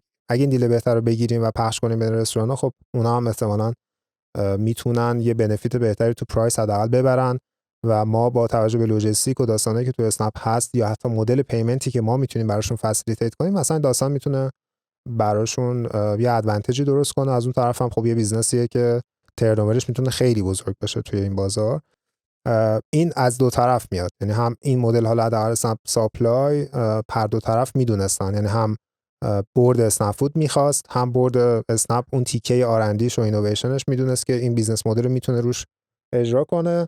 منم آدمی بودم که سرم درد میکرد که کار جدید را بندازم. دیگه اومدن سراغ من، گفتم بیا این کارا رو بکنیم. دیگه خلاصه اون ایده رو ما رفتیم و چتش رو زدیم، دیدیم کار نکرد. بعدش هم رفتیم مدل ریتیل کار کردیم، خودمون انبار زدیم و از همون پارکینگ شروع کردیم جنسا رو دادن به رستورانا.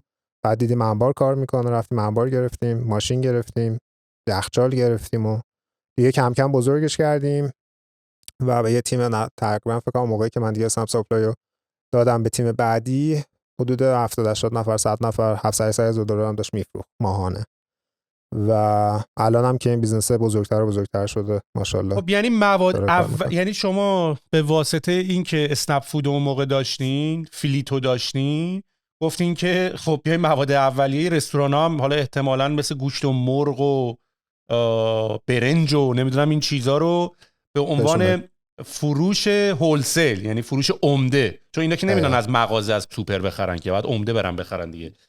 توی ایران ساپلایر عمده هم داشتیم، درسته؟ بله بله بله.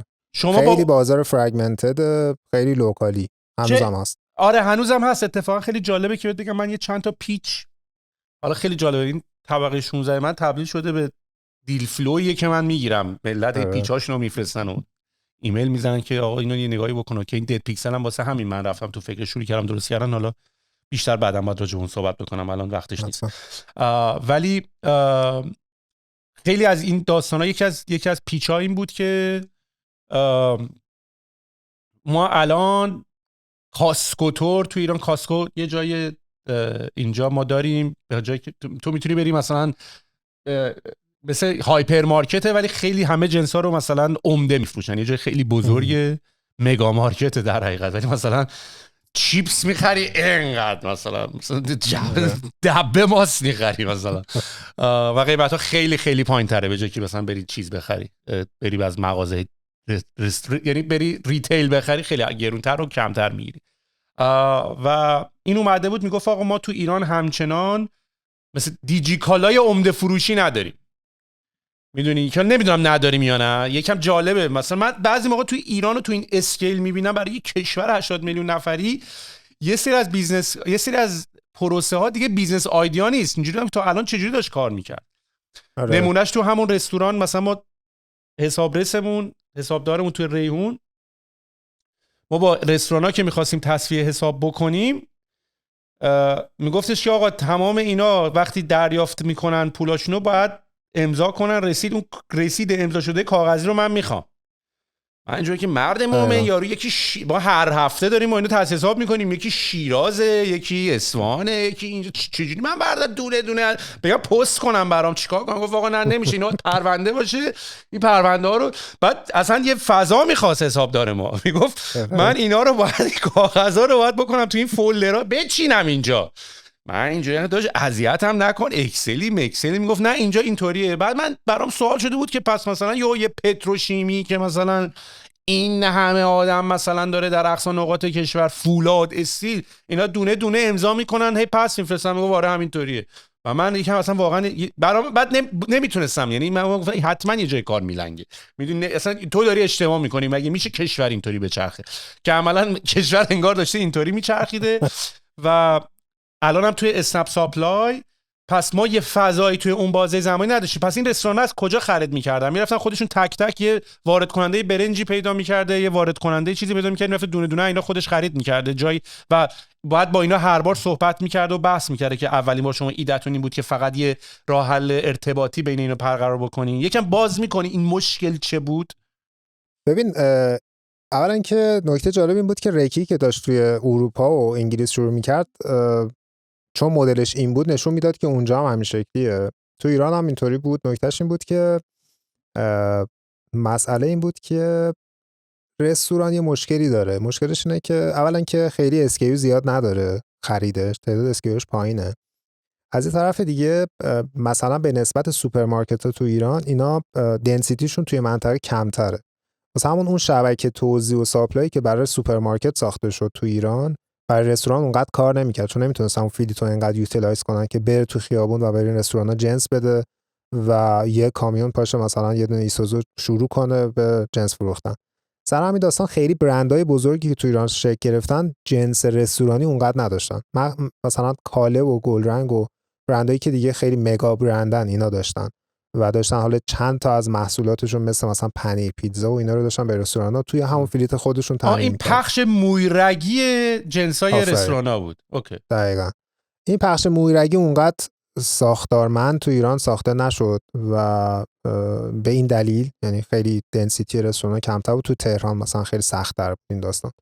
و از طرف دیگه هم جنسی که رستوران ها میخواستن جنسی بود که خیلی جنس لیبل شده ای نیست که بری توی مثلا یه عمده فروشی بگی آقا من این پنیر پیتزا رو میخوام. هر رستورانی پنیر پیتزاش ترکیب خودش رو داشت. اینو ترکیب کرده بود چند درصد با یه چیز دیگه قاطی کرده بود و شده بود پنیر پیتزا خودش.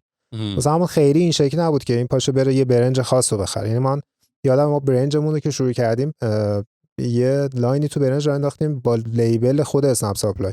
رفتیم وایت لیبل اسنپ ساپلای از یه مثلا شالیزا رو توی شمال گرفتیم، ناب ترین برنج شمال مثلا همچین چیزی آوردیم دادیم به یه رستورانی، گفتیم به درد من نمیخوره. گفتم از این برنج بهتر دیگه ما پیدا نکردیم. گفت الزاما برنج بهتر من نمیخوام، من این برنج قیافش خوب باشه. آره مثلا بعد قیافش خوب باشه، بعد مثلا انقدر پارامتر داشت که من اینجوری بودم که این کار ما نیست. واقعا این برنج رو آوردن دادن به این رستوران واقعا کار بیزنس اسنپ ساپلای نیست. انقدر این دیگه کاستومایز و فرگمنتد میشه که دیگه تو عملا نمیتونی تامین کنی. و سر همین داستان این رستوران دیگه میرفتن اطراف خودشون، یعنی اون تامین کننده که تو محل خودش بود یا حالا مثلا بازارهای تامین عمده تهران که معمولا جنوب شهر و سمت مولوی و سمت مثلا گمرک و اینا بود، میرفتن از اونجا خرید میکردن و جنس عمده رو از اونجا میخریدن. سر همین داستان ما مدل ریتیل خودمون که آوردیم این ادوانتج رو میتونستیم داشته باشیم که حالا اگر تعداد رستورانا بره بالا و این اکانومی آف اسکیل برای ما کار کنه، پس ما حالا میتونیم یه جنس رو بیاریم و بدیم به یه تعداد زیادی رستوران و اون فیلیته بتونه اینجا تو اسنپ ساپلای مدل بیزنسیش کار کنه. این چیزی بود که بهش فکر می‌کردیم. به این تاش به نظر رسیدیم. حالا مشکل دومی که ما داشتیم سر مثلا مارکت پلیس شدنش این بود که ما مدل چت رو آوردیم بالا، بعد اومدیم مارکت پلیسش کردیم. یعنی آدمو گفتیم خب ببین حالا تو میتونی بری از اون ساپلای خرید کنی، منم میدونم جنسش خوبه چون فلان رستوران تو اون محله داره از این خرید میکنه. مسئله بعدی سرویس لول بود. حالا این ساپلایر نمیتونست به دو تا محله اونوری جنس بده چون اولا کپاسیتیش دیگه نمیشد و بزرگتر از کپاسیتی خودش بود، دو اینکه اصلا بلد نبود به دو تا محله اونورتر جنس بده. حالا جنس خراب میشد، جنس سرد میشد، گرم میشد، یه چیز این شکلی بود. یعنی اون کامیون هم که نمیتونست بره بغل هر رستوران وایسه. آره یعنی بعد به این نظر رسیدیم که این مدل برای ما کار نمیکنه. از اون طرف دیگه ما با شبکه اسنپ فودی که داریم مدل ریکی خیلی مدل ما نیست. ما میتونیم یه انبار بزرگ بزنیم بگیم آقا ما ساپلایر مثلا 20000 تا رستورانیم، 10000 تا رستوران، بریم حالا نگوشییت کنیم و روی مثلا اسکیل خیلی بزرگ بخریم و بیاریم که همین هم شد. یعنی حالا اسنپ ساپلای رفت ریتیل رو راه انداخت و انبار خودشو الان دیگه بعد از چندین سالی که داره کار میکنه بیزنس استابلیش شد و پروفیتبل شده داره کار خودشو میکنه دیگه، حالا داره میره سراغ این که حالا مارکت پلیس هم بشه. حالا بیاد بقیه توی شبکه من حالا جنس خودتو توزیع کن دیگه، این بازار رو یه ذره مثلا استراکچرش کنه. ببینم این فهم این که این رستوران‌ها همچین مشکل دارن و از کجا اومد؟ یعنی خود اون موقع که اسنپ داشت رو فود کار میکرد و غذا و رستوران‌ها کار میکرد متوجه شد که رستوران‌ها مشکل تامین کالا دارن. آره ما خب فیدبک‌ها رو میدیدیم از وندورها و اینو از ما می‌خواستن. خیلی از وندورایی که رو اسنپ فود بودن اینو می‌خواستن. اینطور بودن که ببین من دارم مثلا و این مدل اصلا کار میکرد. یعنی گروپ بایینگ توی رستوران‌ها هنوزم تو ایران به شکل مختلف کار میکنه. یعنی اگر مثلا تو صبح زود اگر توی خیابونا بچرخی میبینی مثلا یه ماشین داره مثلا نون میبره میره توی محله دم در رستوران شروع میکنه نون گذاشتن. معمولا این شکلی مثلا 4 تا رستوران با هم میرن از این نونوایی نون میخرن، 4 تا رستوران با هم میرن از یک مثلا وانتی فرششون رو میخرن، مثلا سبزی اون روزشون رو میخرن. این مدل گروه با این کار می. حالا رستوران میومدن میگفتن که ببین ما داریم این کارو میکنیم، تویی که اسنپی برو به جای ما نگوشییت کن، منی که دارم 1 تن میخرم تو 10 تن بخر، خب ارزونتر بخر، بعد بده به ما مثلا. ما اینو میدیدیم و از طرف دیگه مسئله تامین هم مثلا مسئله خیلی پیچیده هنوزم الان تو ایران خیلی بدتر هم داره در دنیا هست. اینجا هم تو کانادا من میدونم بچه‌ها یه سری ایده همین رو همین ایده دارن کار میکنن. دقیقاً. من یادم مثلا من یه دفعه یه مشکلی که خوردیم سر بحران روغن شد تو ایران و ما با 1000 تا بدبختی از یک شهرستانی تونستیم ما روغن تامین کنیم برای رستوران ها، مثلا یک کانتینر روغن که به این رستوران روغن برسون. روغن هیچکی نداشت، مثلا روغن نمیدادن و رستوران تو بودن که ما روغن نده، تو رو خدا برام روغن پیدا کن. و ما با مثلا بدبختی از چند تا کارخونه مثلا زنگ بزن و فلان کن و نمیدونم بهش بگو حالا یه دونه کانتین روغن گرفتیم. حالا داستانش طولانیه ولی تو به این اینو در نظر بگیر که اون کانتینر روغنه به اینجا رسید که برای من حکم دادگاه اومد که تو احتکار کردی با یه دونه کانتین روغن، که من اصلا داستان احتکار داشتم که آقا تو رفتی یه رو. بعد من اینجوری بودم که یعنی مثلا پلیس اومد و بعد فیلم برداری شد، اصلا خیلی داستان عجیب غریب شد. بعد حالا رفتیم دادگاه صحبت کردیم با تعزیرات و اینا، گفتیم آقا اون روغنی که تو دیدی تو انبار که فیلمشو گرفتی، همه روغن قبل از اینکه برسه به شهر تهران فروشش تموم شده. اینا فقط می‌خواست بارانداز، یعنی از روی ماشین میرفت روی ماشین دیگه میرسید دست رستوران. احتکار یعنی مثلا کسری از ثانیه که احتکار نمیشه که من گرفتم فقط دارم میدم دست رستوران. یعنی مسئله تامین از این جنس که کالا نبود، نمیتونستن نگوشییت کنن، نمیتونستن کالا پیدا کنن. و این مسئله سنترالایز کردن بحث تامین برای رستوران ها یه چیزی بود که اولا نیازش بود، دو اینکه موقعیت یعنی اپورتونتی بیزنس بزرگی هم میتونست باشه. حساب کن که همه این رستوران ها بتونن مثلا یه قسمت خوبی از تامینشون از مسیر تو انجام بدن، خب یه ترنوور خیلی بزرگی برای گروه میتونست باشه. و آره یعنی از دو طرف بود، هم بیزنس مدلش داشت کار میکرد، هم که نیازشو میدیدیم. واسه همون رفتیم سراغ اسنپ ساپلای. و همچنان هم الان دیگه یه سری انبار دارین و خودتون میرین از تامین کننده یا وارد کننده، بیشتر تامین کننده حالا تا وارد کننده غذا رو چیزی وارد نمیدونم میکنیم الان یا نه، بیشتر وارد کننده هم هست ولی مطمئن نیستم الان چجوری تامین میکنن. ولی من اون موقعی که من بودم از وارد کننده میخریدیم، مثلا توی یه سری گوشت برزیلی که وارد میشد، حالا وارد کننده ما وارد نمیکردیم، اون می آورد پخش میکرد، ما ازش میخریدیم پخش میکردیم. مثلا بهتون وقت میدادن وارد کننده هم میشدین شما دیگه همینطوری ورتیکالی همه رو داشتین میگرفتیم که به نظر منم درستش همینه. میگم من مدلشو دوست داشتم واسه همین بود. خب بعد چی شد؟ تو تا یه 2 سال و 8 ماه نزدیک 3 سالی هم توی اسنپ ساپلای بودی و یه مقداری هم جزو هیئت مدیره موندی و تقریبا دیگه بعد از اسنپ ساپلای هم اومدی بیرون. آره اسنپ ساپلای من ازش خارج شدم. دلیل اصلیش هم از سمت خودم این بود که یه جایی کانسیومر دوست داشتی فکر کنم، کانسیومر پروداکت دوست داشتی. به این نتیجه رسیدم که دیگه واقعا ولیو به این بیزنس نمیتونم عطا کنم. یعنی هم خسته شده بودم چون واقعا بیزنس سختی بود، اپریشنال خیلی از تک تک کاتگوریایی که ما داشتیم جنس میفروختیم یک بیزنس متفاوت بود. برنجش یه بیزنس بود، گوشتش اصلا همه چیز متفاوت.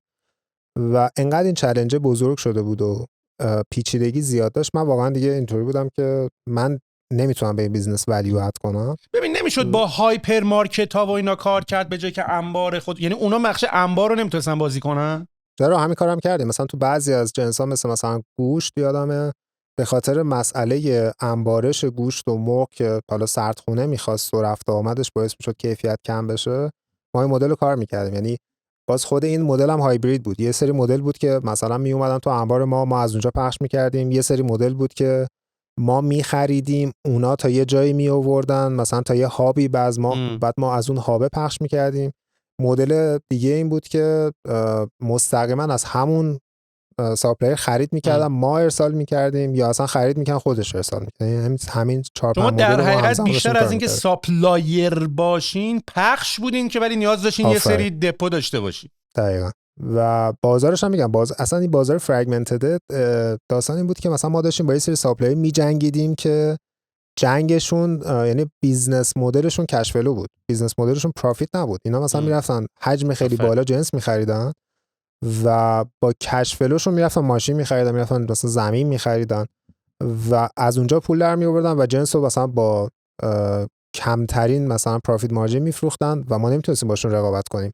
تکس رو میپیچوندن، نمیدونم بیمه رو میپیچوندن، فاکتور رسمی میپیچوندن و ما مجبور بودیم همه اینا رو درست انجام بدیم، بخاطر اینکه تو گروه اسنپیم و دیگه تو حساب کن دیگه همه اینا رو بکشی رو قیمت اون جنسه و از اون طرف دیگه اون داره مثلا به قیمت خرید میده. دقیقاً می‌خواستم همین رو بگم. می‌خواستم بگم از یه حدی به بعد این قدرت خرید روی تعداد بالا، ولی به خاطر هزینه و کاستای دیگه که میفته آخر دوباره میرسه به همون قیمت سوپرمارکت احتمالاً. دقیقاً آره، یعنی آیا مشکل داشت. رقیب مستقیم گلرنگ پخش هم میشدین؟ ببین چون گلرنگ پخش هم توزیع کننده محصولات غذایی هست. ببین ما رقیب آنلاین مثلا 2-3 تا استارتاپ مثل ما راه افتاده بود، ولی رقیب اصلیمون که آفلاین بود. یعنی مثلا ما هممون رو هم دیگه فکر کنم زیر 0.1% بازار هم نمیشدیم. ولی من تا جایی که میدونم هنوزم عمده کالای رستورانی که لیبل شده هستن و فکر کنم داره کالا میده. یعنی فکر کنم مارکت شیر کالا هنوز خیلی بزرگتر از مثلا گلرنگه توی کالاهای رستورانی اگه اشتباه نکنم. چون کالا خیلی تخصص بیشتری تو مواد غذایی داره، گلرنگ حالا مواد غذاییش ذره کمتر، فکر کنم شوینده و اینا خیلی قوی تره. ولی ما عملا با اونا رقابت نمی‌کردیم. یعنی مثلا ما خودمون از کالا می‌خریدیم یا خودمون از گلرنگ می‌خریدیم و اونا هم خیلی خوشحال می‌شدن اتفاقا که ما پخش کنیم، چون پخش اون اصلا اپتیمایز نمی‌شد و اینطور بودن که بیا جنس من بگی خودت پخش کن. فقط مسئله این بود که ریسکشون این بود که این چنل فروش رو از دست میدادن و این ارتباط رو نباید از دست میدادن. مثلا یه مشکل خیلی بزرگی که ما داشتیم توی بحث نوشابه بود. نوشابه به ما جنس نمیداد، برندهای نوشابه تو ایران، به خاطر اینکه اینا تمام کامپتیتیو ادوانتجشون اون شخصی بود که میرفت توی اون مغازه و اینجوری بود که اگه تو این آدمو از من بگیری من کل مارکت شیرم از دست میدم. واسه همون جنسش اصلا به من نمیداد و ما اصلا مدلای خیلی عجیب غریبی با این برندها کار میکردیم. اونا میرفتن میفروختن، ما میرفتیم تامین میکردیم، یعنی ما میرفتیم ارسال میکردیم. اصلا کار نمیکرد. ما هم مجبور بودیم بدیم به خاطر اینکه رستوران نمیخرید. میگفت آقا تو اگه نوشابه من ندی من چرا باید گوشت تو بخرم؟ گفت من میرم سبد میبندم. ما دقیقاً همچین چالنجی داشتیم تو ریحون که ما داشتمشون موقع یه جایی به وجود اومد. خب ما هم دیگه دنبال این بودیم که ما چجوری میتونیم بیشتر پول در بیاریم دیگه ما.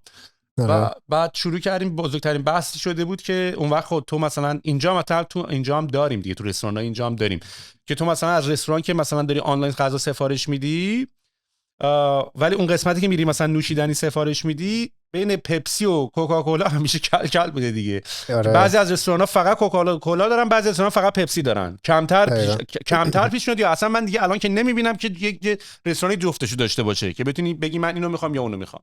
اکسکلوسیو میبندن اصلا. آره اکسکلوسیو میبندن. بعد منم رفتم شروع کردیم و میرفتیم تو رستوران‌ها. من خودم با پویایی که اون موقع سی او شرکت بود میرفتیم شروع کردیم این دیلا رو بستن.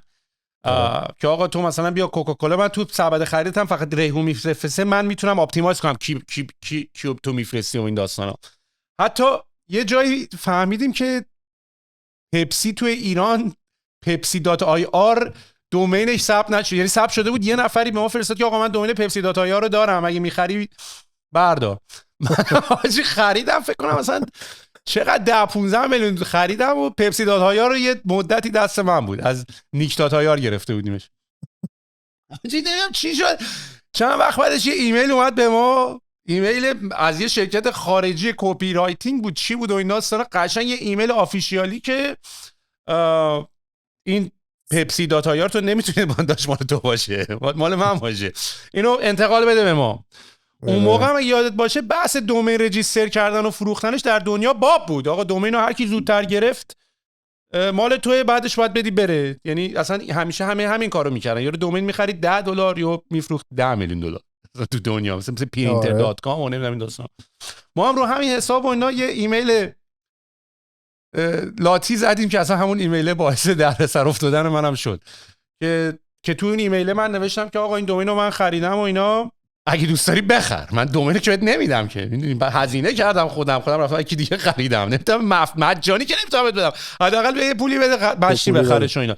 از همین جواب ایمیل من استفاده کرده بودن، چون شرکت خارجی حالا نماینده‌شون تو ایران بود، که این ایمیل این نشون میده که هدف و اینتنشنش این بوده که این دومین رو بره بخره گرونتر به ما بفروشه، که این خلاف قوانین دومین رجیستر کردن بوده. و کارش بیزنسش همینه. آره که خلافش همین، منم تفکر منم همین بود و حاجی نیک داتایار چند تا ایمیل زد که این دومین رو باید بهشون بدی و ترانسفر کن بهشون، و منم گفتم خب بیان بخرن و اینا، و یکی دو تا ایمیل رفت و آقا خیلی شیک نیک داتایار از ما گرفت داد به اونا. یعنی من یه پولی هم از دست دادم به خاطر اینکه از اون، یعنی منم باید زودتر میکردم تو پاچه یکی دیگه، همونطوری که یاری کردم تو پاچه من. و آره رفت دیگه. ولی آره این بازی کوکاکولا و پپسی و بعدش هم برید اینا دیگه میشد حاشیه‌های بیزنس که ما هم رفتیم توش. و احتمالاً تو از تجربه اسنپ ساپلای حالا من اسنپ استور رو دیگه نمیدونم اصلا چیه، میتونم بفهم که ریتیل دیگه، خرید مواد غذایی از آنلاین احتمالاً. نه نیست. خب اسنپ بعد رفتی اسنپ استور کامپلیت چیزی هست. آره حالا خلاصه داستان این که من از ساپلای اومدم بیرون و سر همین داستانا و اون موقع سربازی من نخبگان از این داستان نخبگان داشتم، بعد میرفتم مثلا آموزشی 20 روز 25 روزی وسط کرونا بود، یادم آخرای کرونا بود. یعنی رفتم اونجا آموزشی رفتم یه 2-3 ماهی تقریبا دیگه اونجا بیکار بودم بعد از ساپلای. آیدیا هم که میخواستیم انجام بدیم این بود که یه بیزنس مدلی داشت تو اروپا راه میافتاد به اسم فیلیپ دیش که تو ایرلند راه افتاد و اومده بود توی حوزه سفارش آنلاین غذا یه دایرکت چنل داده بود به رستوران‌ها. گفته بود آقا بیا تو از وبسایت خودت من بهت میدم، شبیه مثلا اسکوئر یا مثلا شبیه یکی دیگه هم تو دنیا معروف اسمش شاپیفای، یه چیز شبیه اون ولی فقط تو حوزه غذا، شاپیفای مثلا رستورانا، بیا خودت بفروش با یه کمیسیون خیلی کمتر. و خیلی هم ترند شد، خیلی هم بزرگ شد، فکر کنم 100 میلیون دلار هم چیزی فاند گرفته بود اگه اشتباه نکنم. اون موقع یادمه که برد ما اومد به من گفتش که به این مدل رو بیا تو ایران را بنداز و هدفم بیشتر این بود که آیا این مدل تو ایران کار میکنه یا نه، میتونه ریسک بزرگی برای بیزنس اسنپ فود ما باشه یا نه. اگه قراره کار کنه پس ما داشته باشیمش، اگه قرار نیست کار کنه حداقل زودتر بفهمیم کار نمیکنه. چه جالب. ولی ببین شما داشتین ژانویه 2022 یعنی 2 سال پیش تقریبا داشتین همچین کاری میکردین.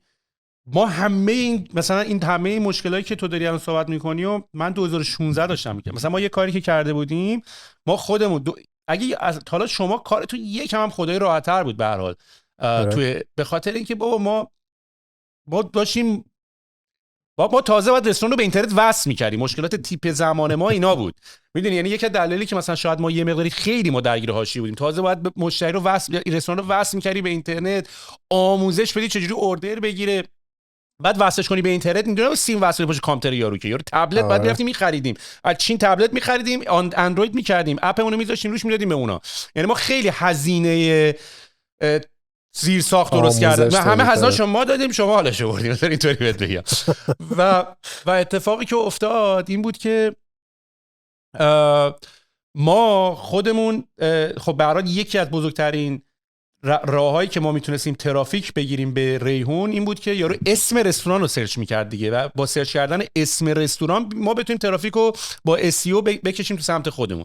و خب برای اینکه SEO رو هم قوی ترش بکنیم یکی از دلایلش همین بود که میرفتیم دومین خودمون رستوران رو میگرفتیم، حتی با اجازه خودشونا دومینش رو میگرفتیم که قشنگ بتونیم کیورد آپتیمایز بکنیم. آره میفرستادیم روی ریحون یا اون صفحه ریحونشون یا حتی یه لندینگ پیج اول و بعد ریحون یا حتی یه اینترفیس متفاوت با منو و بعد اون بک اند خودمون اوردرش رو میگرفتیم.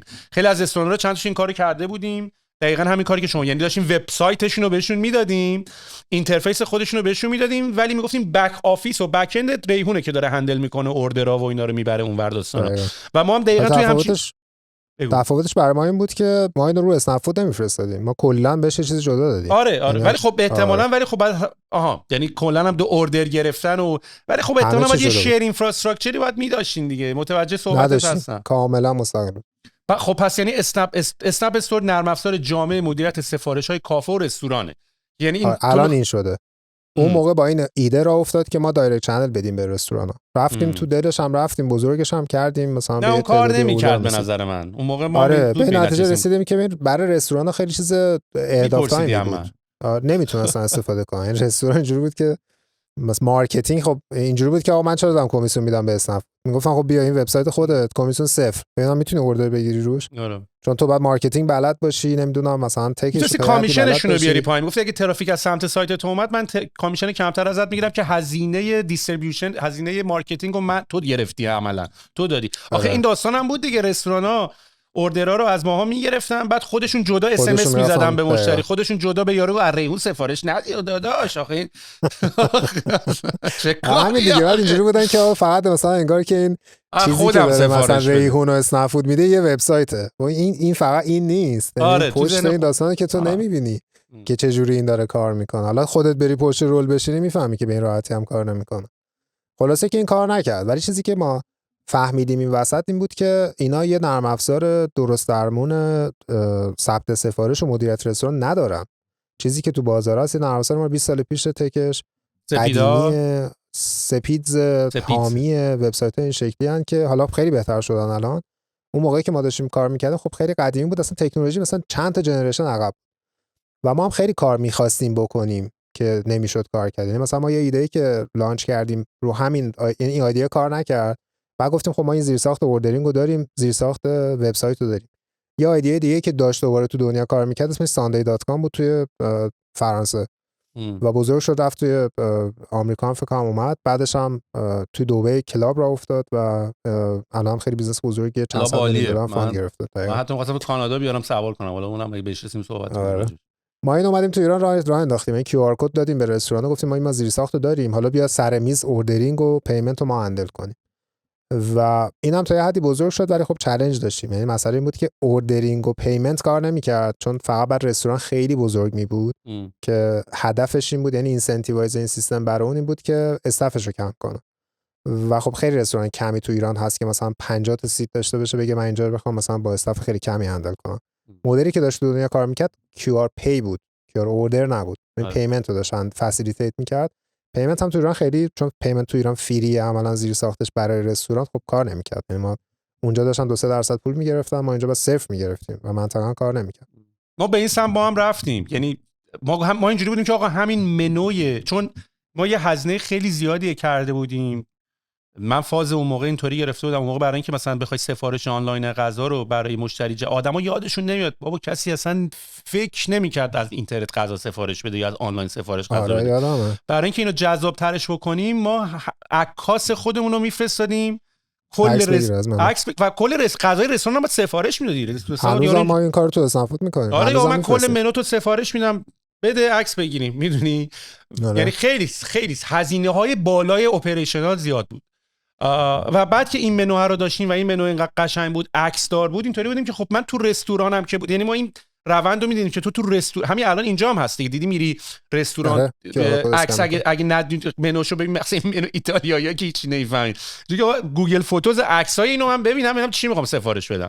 و ما تقریبا من خودم داشتم این کارو می‌کردم، یعنی میرفتم رستوران یه جایی میرفتم اینجوری که واسه ریحون رو بیارم بالا عکساشو ببینم چی سفارش بدیم اگه منوی خودشون عکس نداشت. و بعد این ایده به سمت رسید که پس من اصلا میتونم یه ورژنی داشته باشم من تو خود رستوران اصلا از رو همین سفارش بدم دیگه، فقط اینقدر که حتی یه تکنولوژی هم مثلا که اصلا وصل شیم لوکال به وای فای، یعنی تو اگه به وای فای اون رستوران وصل شدی همونجا منوی رستوران بیاد بالا، که این کارا توی ایران هم خیلی میکردن دیگه. الان مثلا اینستاگرام فالو کن منو، نه از این کارا بکن، ما موقع داشتیم این کارا رو میکردیم. آره ما هم اینو رفتیم جلو، باحال بود ایدیاش، ولی خب مثلا این زیر ساخته هم چند تا یعنی پازل بعد کنار هم کار میکرد. یکی اون پیمنت سولوشنه بعد درست کار میکرد و نداشتیم پازلو. یکی اینتگریشن با پی او اس ها بعد کار میکرد. این مهمترین چالش بود. ما پی او اس ها که سهم زیادی از بازار داشتن اصلا اینتگریشن معنی نمیداد. اولا که با ما کار نمیکردن به واسطه کامپتیشن، دو اینکه انقدر سیستم قدیمی بود تا ما می‌خواستیم به اینا وصل شیم و اینا یه چیزی بسازن که ما بهشون وصل شیم، عملاً عمر اون بیزنس دیگه تموم شده.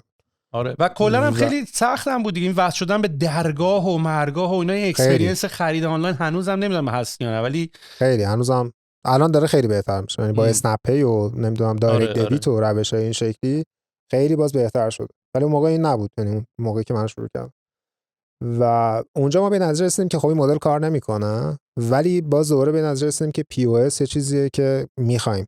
پی او اس یه چیز خیلی مهمه، عملاً هاب ما میتونه توی رستوران باشه و خیلی از سرویسایی که ما تو اسنپ داریم، حالا خود اسنپ فود که به کنار، الان رستورانایی که تو ایران دارن کار میکنن عمدهشون اینه که یا یه گوشی دستشونه یا 2 تا مانیتور دارن یا 2 تا لپتاپ دارن که بعد اوردرهای آفلاینشون بزنن، اوردرهای آنلاینشون از اسنپ فود یه جا دیگه هندل کنن، 2 تا پرینتر متفاوت، اصلا داستان دارن.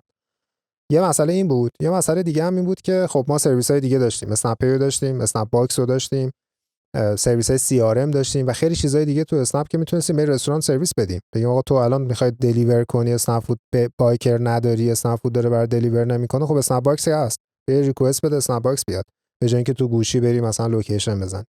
یا مثلا اسنپ پی به عنوان روش پرداخت که میتونه بهت کمک کنه مثلا، و اصلا سرویس های مثلا زیر ساختی میتونیم بهت بدیم، ساب ساپلایمون هست، خیلی از این چیزا میتونیم. یعنی چی مگه اتوماتیک نبود که اگه از اسنپ سفارش میدیم پی که اسنپ خودش بدون اوردر لوکیشن ایناش گذاشت اون یارو دوباره بعد میرفت اونور پیست میکرد؟ نه مثلا اسنپ فود خودش سرویس دلیوری داره و بایکر خودشو داره، ولی خب این محدودیت داره، مثلا شوهاش محدودیت داره، اگه هوا مثلا بد باشه خوب باشه.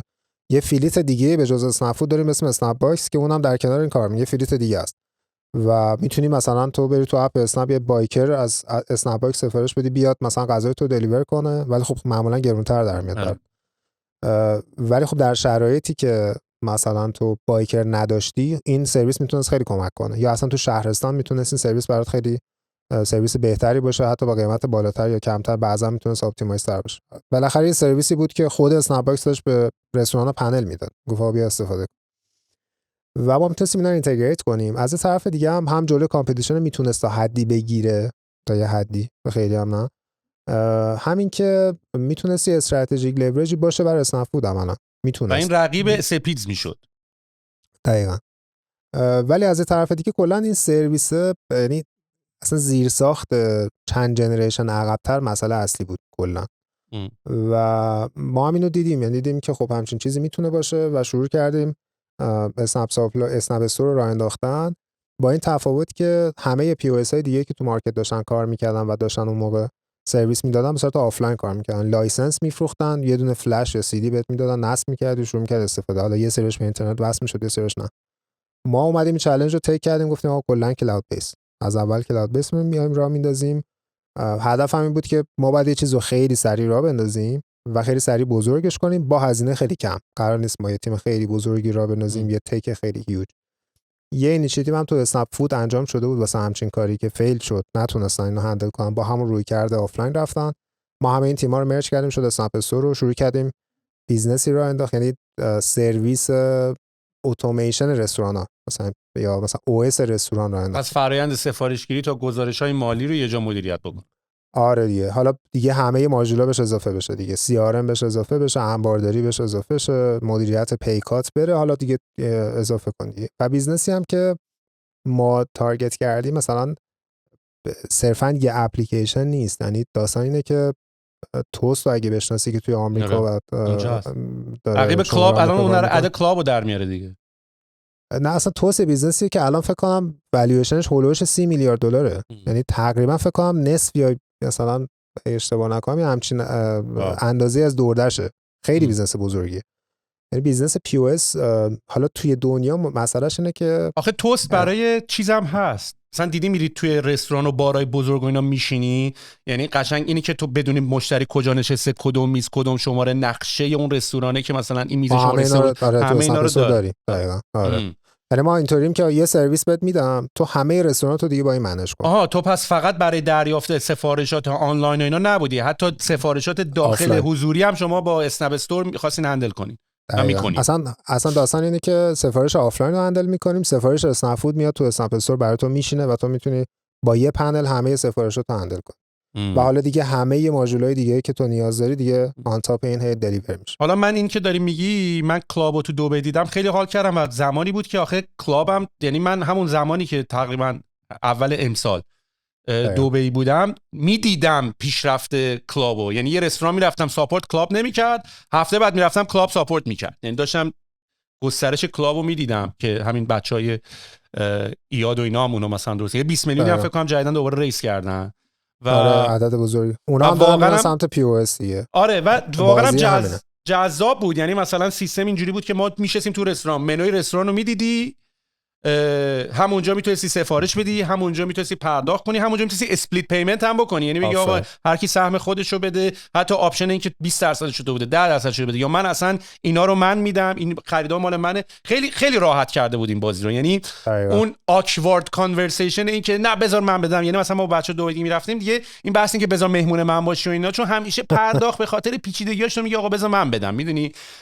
یه مقدار این پیچیدگی رو راحت کرده بود و ما دیگه اصلا این بحث رو نداشتیم، هر کی پول قسمت خودش رو میداد و پا میشد و میرفت و خیلی هم سریع بود، یعنی باید وای نمیسادی مثلا ویتر بیاد یا ویترس بیاد مثلا آقا لطفا میشه بیل منو بیاری 10 دقیقه رو بره بچرخه دوباره بیاره و این داستانا. من همین اتفاق تو کانادا خواستم بکنم، یعنی اومدم اینجا و نخواستم بکنم چون من دیگه می‌خواستم کانادا نمونم، دنبال ایده‌ام نبودم. به بچه‌ها و نیما اینا میگفتم اگه می‌خواین کاری کنین این کارو باید بکنیم. رفتم تو بحر قضیه و دیدم که چند تا اتفاق تو کانادا هست. یکی این که اصلا بحث فرهنگ، اول از همه این برای کمپانیایی که جهش دارن میکنن مثل دبی و اینا، میگم کمپانی کشوری که دارن جهش میکنن، نسل مدرن تری داره، آدمای جدید تری داره و ایناست. توی کانادا فهمیدم یکم بحث کالچره. یارو ترجیحش اینه که یارو بیل کاغذی رو براش بیاره، کارتو اصلا بده. یارو اصلا اپل پی هم هنوز نرسیده. این برای جاهایی که اصلا اداپت نشده بهتره که با تکنولوژی آخر اداپت بشه، مثل دبی و اینا. یعنی من اینجا فهمیدم یه بحث کالچرال و فرهنگی وجود داره که اصلا بعد یارو دوست داره خوشو بش کنه با ویترس و لاسی بزنه و نمیدونم. البته که کلاب تو بحثاش اینه که من تا 10 تا 15-20% تیپو بیشترم میکنم حتی. میدونی به خاطر اینکه آره به خاطر اینکه مثلا 300%. آره میگه من دیفالت هر رستوران خودم سری ست میکنم برات، کجا چقدر تیپ میخوای بدی و این داستانا. و بعدش هم فهمیدم که یه مقداری ما اینفراستراکچر کانادا اولده ولی الان اخیراً دیدم توست اینجا الان بیشتر رستورانا روشون نصبه. الان اخیراً دیدم که اونا هم دارن کیو آر کد پیمنت رو گذاشتن و دقیقاً همین اسپلیت پیمنت و همه فیچر کلاب دارن کپی میکنن تو توست. آره نمیدونم کلاب کیو کپی کرد ولی توست فکر کنم داره کپی میکنه، چون توست یکم لیت موور تره توی این قضیه با اینکه مارکت رو داشته. آره و اولیش فرست پلیر که همون sunday.com بود که توی پاریس راه افتاد، بعد اومد توی شمال آمریکا رو انداخت فکر کنم با یه برند دیگه، بعد دیگه حالا این به چولا این زیر ساختو که داشته باشی، یعنی مثلا توست میدونم فکر کنم سویچ دیگه توست. نکتهش اینطوری بود که الان مثلا تو همین کلاب اینجوری بود که رستوران برای اولین بار بعد یه اپلیکیشن انتخاب میکرد، میگفت خب بیا من انتخاب کن. اینجا بعد کاست اف سویچ و ترینینگ استاف و اینا اینجوری که برو با من رو همون توست. آره تو اون شبکه توزیع که توست به 120,000 تا کلاینت و لوکیشن داره، یا تو اون تو ایزی میتونی اینو پخشش کنی. یکی از دلایلی هم که ما فکر می‌کردیم اسنپ استور کار میکنه و هنوزم هی نشوناش، یعنی بیزنس اسنپ استور بعد از این چند سالی که من راه انداختم، حالا مدل خود اسنپ استور به عنوان سافت‌ور که ما فروختیمش، از پارسال هم کامرشالش کردیم، پارسال تازه پول گرفتیم سرش، از اول امسال هم قیمتش رو درست کردیم. بیزنس الان در عرض مثلا کمتر از یه سال پروفیتابله، داره پول خودش رو در میاره، بیشتر هم داره پول در میاره، خیلی بیشتر.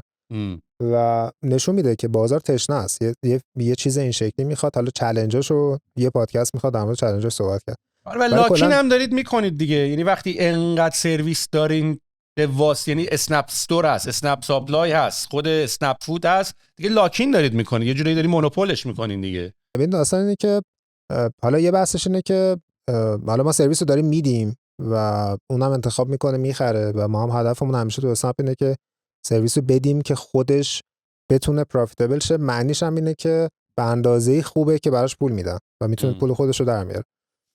و یه پوینتش هم اینه، یعنی اسنپ استور هم از این جهت خوبه که آدم پولش رو میدن، یعنی نشون میده داره کار میکنه.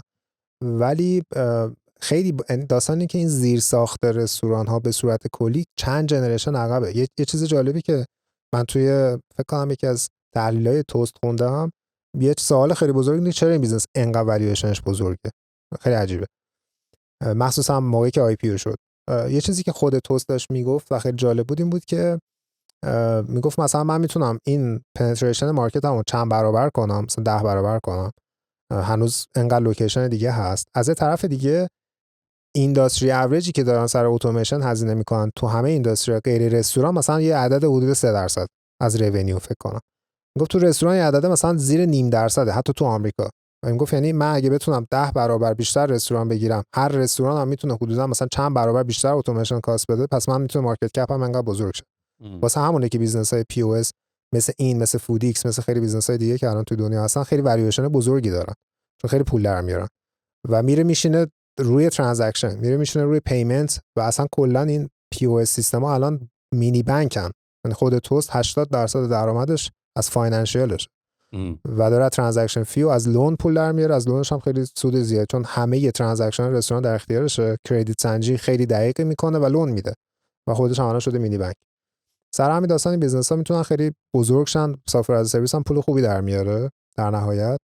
و ما هم اینجا تو ایران میبینیم که زیرساخت اصلا قدیمیه، اصلا هاردور. مثلا من داشتم به همین بورد خودمون توضیح میدادم، میگفتم این اکثر رستورانایی که ما تو ایران داریم داره با لپتاپ سفارش میده و اصلا نمیتونست باور کنه کسی که ایران زندگی نکنه، میگفت تو لپتاپ چجوری اوردر میزنن، مگه میشه؟ چون همه جای دنیا مثلا یه کشیر درست دارن، تاچ داره، اصلا چیز اصلا کسی لپتاپ نداره تو رستوران. گفتم اینا لپتاپ یا گوشیه سیستم تو ایران. کسی نیومده این داستان رو درست کنه. ما میتونیم بیایم مثلا اینو اینتگریت کنیم، یه سافر هاردور یک پارچه با یک کردیت درست بهشون بدیم و بگیم آقا بیا دولار این سیستم تو از نو بساز. پیس هاردور نداره؟ هاردور همه میدن ولی نکته اینه که نمیصرفه. مثلا اینه که هاردور گرونه و تو پکیج درستی درست نکردی و رستوران پول نمیدن سر این. هنوز یعنی به اون نقطه نرسیدن، چون مثل دنیاست ایران هم داره فالو میکنه. پولی سر سافر ندادن تا الان. همیشه اینطور بوده که حالا یه چیزی می‌خریم به عنوان سافر، ولی هنوز نفهمیدن که اثر این سیستم اتوماسیون برای بیزنسشون میتونه خیلی بزرگتر از این باشه که تو صرفاً یه چیزی خریدی گذاشتی گوشه رستوران و یه نفر داره مثلا پانچ میکنه. این میتونه برات تو CRM کنه، این میتونه برات اتوماسیون کنه، این میتونه کلی سیستم‌های AI بیس الان اضافه شده، میتونه HR تو منیج کنه، میتونه کاست تو سیو کنه، خیلی چیزای بزرگتری هست. در نتیجه تو ایران هم داره این اتفاقا میفته. حالا پیمنت اگه به این داستان و این بازی اضافه بشه دیگه خیلی میتونه سرویس‌ها جذابتر و مدرن‌تر به رستوران‌ها بدی. این کار اسنپ استور و الان هم فکر کنم مثلا نزدیک 2000 تا رستوران دارن از ما استفاده میکنن. کار جالبیه. تو همچنان تو اسنپ استور هستی؟ آره من مدیر عامل اسنپ استور. خب تو الان 3 تا پوزیشن پرزنت داری توی لینکدین، هم فاوندر و CEO اسنپ استوری در حال حاضر، هم فاوندر MD فودرو چیه؟ فودرو در ادامه همین داستانه که ما تو اسنپ استور داشتیم و اینا یه ایده‌ای من خودم داشتم، از یه طرف دیگه هم فودم داشت یه سری کارا میکرد، دوباره باز این اینتگریشن انجام شد، ما اینو کردیم فودرو. ایده این بود که همون داستان QR کد بود. مثلا این بود که من پیمنت توی رستوران توی QR کد چجوری میتونستم فسیلیتیت کنم و چه اینسنتیوی میتونستم بدم که آدما از این QR کد پیمنت استفاده کنن. مثلا این بود که من برای رستوران میتونستم اون بحث اپریشن کاست رو کم کنم، اما برای مشتری مسئله این بود که چرا باید میرفت تو درگاه 16 رقم کارت و فلان و فلان و OTP و اینا بزنه تا پرداخت کنه. اینسنتیو مشتری میخواد. ما رفتیم دنبال یه مدلی که چه اینسنتیوی مشتری میشه داد و رسیدیم به یه مدلی که زوماتو توی هند داشت اجرا میکرد به اسم داین اوت، که کارش این بود که شبیه اسنپ فود، شبیه فور اسکوئر، یه چیز این شکلی، تو میتونی از طریق اون اپلیکیشن بری رستوران حضوری و اونجا کار پیمنت تو انجام بدی با این اینسنتیوی که به تخفیف میده. فودرو هم همچین چیزی. فودرو شبیه فور اسکوئر، میتونی مثلا بازش کنی رو اسنپ فود، رو اسنپ هست رو اپش و رستوران‌ها اطراف تو ببینی، عکساشو ببینی، کل دیتاشو بخونی، ریویوهاشو ببینی، همه این داستانا. و اینسنتیو هم داری. رستوران بهت میگه آقا مثلا حالا چه رزرو کنی چه پاشی بری رستوران، بده تخفیف تو ساعت‌های مختلف میده، مثلا 20%، 30%، 50%، لامو تو کمپینمون تو 90% هم مثلا بالا کمپینی میرفتیم بالا که بری رستوران و پیمنت تو از طریق اپلیکیشن فودرو بزنی، یعنی عدد فاکتور تو میزنی تو فودرو، یعنی کارت به کارت، خود اپلیکیشن تخفیف برات حساب میکنه و تو با تخفیف پرداخت میکنی. این ایده فودرو بود که ما مدلش رو دوباره کپی کردیم، همون داستان کپی برابر هسته که از زوماتو داینات برداشتیم. کریم توی خود دبی داره این کارو میکنه، خود کلاب داره این کارو میکنه. توی اروپا هم یه سری مدل هستش که حالا به شکل مختلف پیمنت رو هندل نمیکنن، ولی مثلا تو میتونی پاشی بری رستوران و یه چیزی رو مثلا چه میدونم یه پیش غذایی رو تیکتش رو بدی و فری کنی، مثلا همچین چیزی. داستان اینه که اون شبکه داره مارکتینگ انجام میده، CRM انجام میده و اینسنتیو میده به مشتری‌ها که آف پیک رستوران ها، یعنی ساعت‌های مختلف یا حالا مثلا پروموشن یا روزهای مختلف رستوران و ترافیکش و فوتفالش رو زیاد کنه. حالا اینجا یه چیزی خیلی مد شده بود، نمیدونم شاید ریچوال اولین کسی که اومد این کارو رو کرد همین بود. ببین مثلا جاهایی که خیلی از نظر تراکم شرکت‌ها و اینا زیاده و دنسه که سفارش، یعنی مثلا معمولا ساختم تو داون تاون تورنتو، مثلا جایی که مثلا شرکت‌ها همه هستن، ما موقعی که می‌خواستیم غذا سفارش بدیم همین داستان بود. یعنی ما دیگه ترجیح میدادیم غذا رو سفارش بدیم، پولش رو بدیم، یکم زمانه بگذره که بعد میریم اونجا فقط اوردرمون رو ورداریم دوباره برگردیم آفیس. آره پری اوردر هم همونجا اوردر رو میدادیم که نریم وایسیم اونجا بشیم تا آماده شه، که بریم غذا رو بیاریم بالا. ریچوال بود اسمش، که بعد گروپ اوردرینگ شرکت‌ها اومد توش و اینا و بعد آفرای $1، یعنی می اومدن اون پایین رستوران‌ها و شرکت‌ها و اینا همه چیز میذاشتن که $1 تو پاشی بیا مثلا اینجا شرکت اوردر بده و برو بگیرش. خیلی ترکون ریچوال، ولی خورد تو کووید اونم ترکید، شرکت‌ها بسته شدن. حالا نمیدونم هنوز هست یا نیست. آره دیگه خیلی اون خفن بود. دلار فست بهش میگفتن $1. آره فودرو هم ایدیاش اینه، الان هم داره کار میکنه. من همزمان فودرو و اسنپ استور هستم. پوزیشن سومم چیه تو لینکدین؟ تو اسنپ گروپ زدم فکر کنم. آره دیگه الان فودرو الان اینو همچنان داری و آخری و چیزی که الان توشی یعنی اکتیو آخریت هم هست منیجینگ دایرکتور و همون آنترپرنور رزیدنس و ام دی کل آره اون که دیگه حالا گروپی. توی گروه اسنپ هم، یعنی به عنوان ام دی در گروه اسنپ هم این دو تا پوزیشن لایو. حالا اون چون قبلا بود دیگه اون اصلا برش نداشتم. اون مدتی که من بین ساپلای و استور بود که عملاً پوزیشن فعالی به عنوان فاوندر چیزی نداشتم، اون پوزیشن هم همون یعنی ای آی آر توی گروه بود. حالا بیزنس فعال نداشتم. اون حالا دیگه چیز آنگوینگ. الان یه جورایی آنترپرنور تاری رو فودرو کار میکنی. فودرو و اسنپ استور همزمان با هم دیگه، هر دو تا بیزنس رو دارن با هم هندل میکنن. تجربت پس از مجموعه اسنپ چی بوده؟ الان تو یه تجربه خیلی جالبی در ورتیکال‌های مختلف و گروه‌های مختلف اسنپ هم داشتی و ایران هم موندی، داری هم کار میکنی. تست چیه نسبت به این بازی؟ من اون روز داشتم به سمیرا همسرم میگفتم ببین یه چیز جالبی هست. من الان خودت هم میشه که خودش هم تو اسنپ بوده. مثلا ما دو تا دسته دوست داریم، یک کسی که ایران نیست، دو تو اسنپ. این داستان اینه که تو این تقریبا نزدیک یه دهه داره میشه که من تو اسنپم. ما این چند نفری که همیشه بودیم تو اسنپ از قدیم، پسرای اسنپ، دخترای اسنپ، ما با این بیزنس دیگه بزرگ شدیم. یعنی الان واقعا من تو این ساختمون که میرم حس میکنم خونه است، حس میکنم از خونه اومدم توی خونه دومم. دیگه انقدر همه رو میشناسی و آشنا و ایناست دیگه. توی اون داستان واقعا نیستم که اینجا محل کاره. حالا خوب و بعدیشو واقعا از جنس اینی که مثلا اسنپ خیلی جای خفن و اینا نمیگم، از جهت این که دیگه انقدر فقط من اینجا رو دیدم و تو اینجا بزرگ شدم و این داستانا، حسم یه ذره متفاوته. نمیتونم به عنوان کسی که اینجا داره کار میکنه نظر بدم.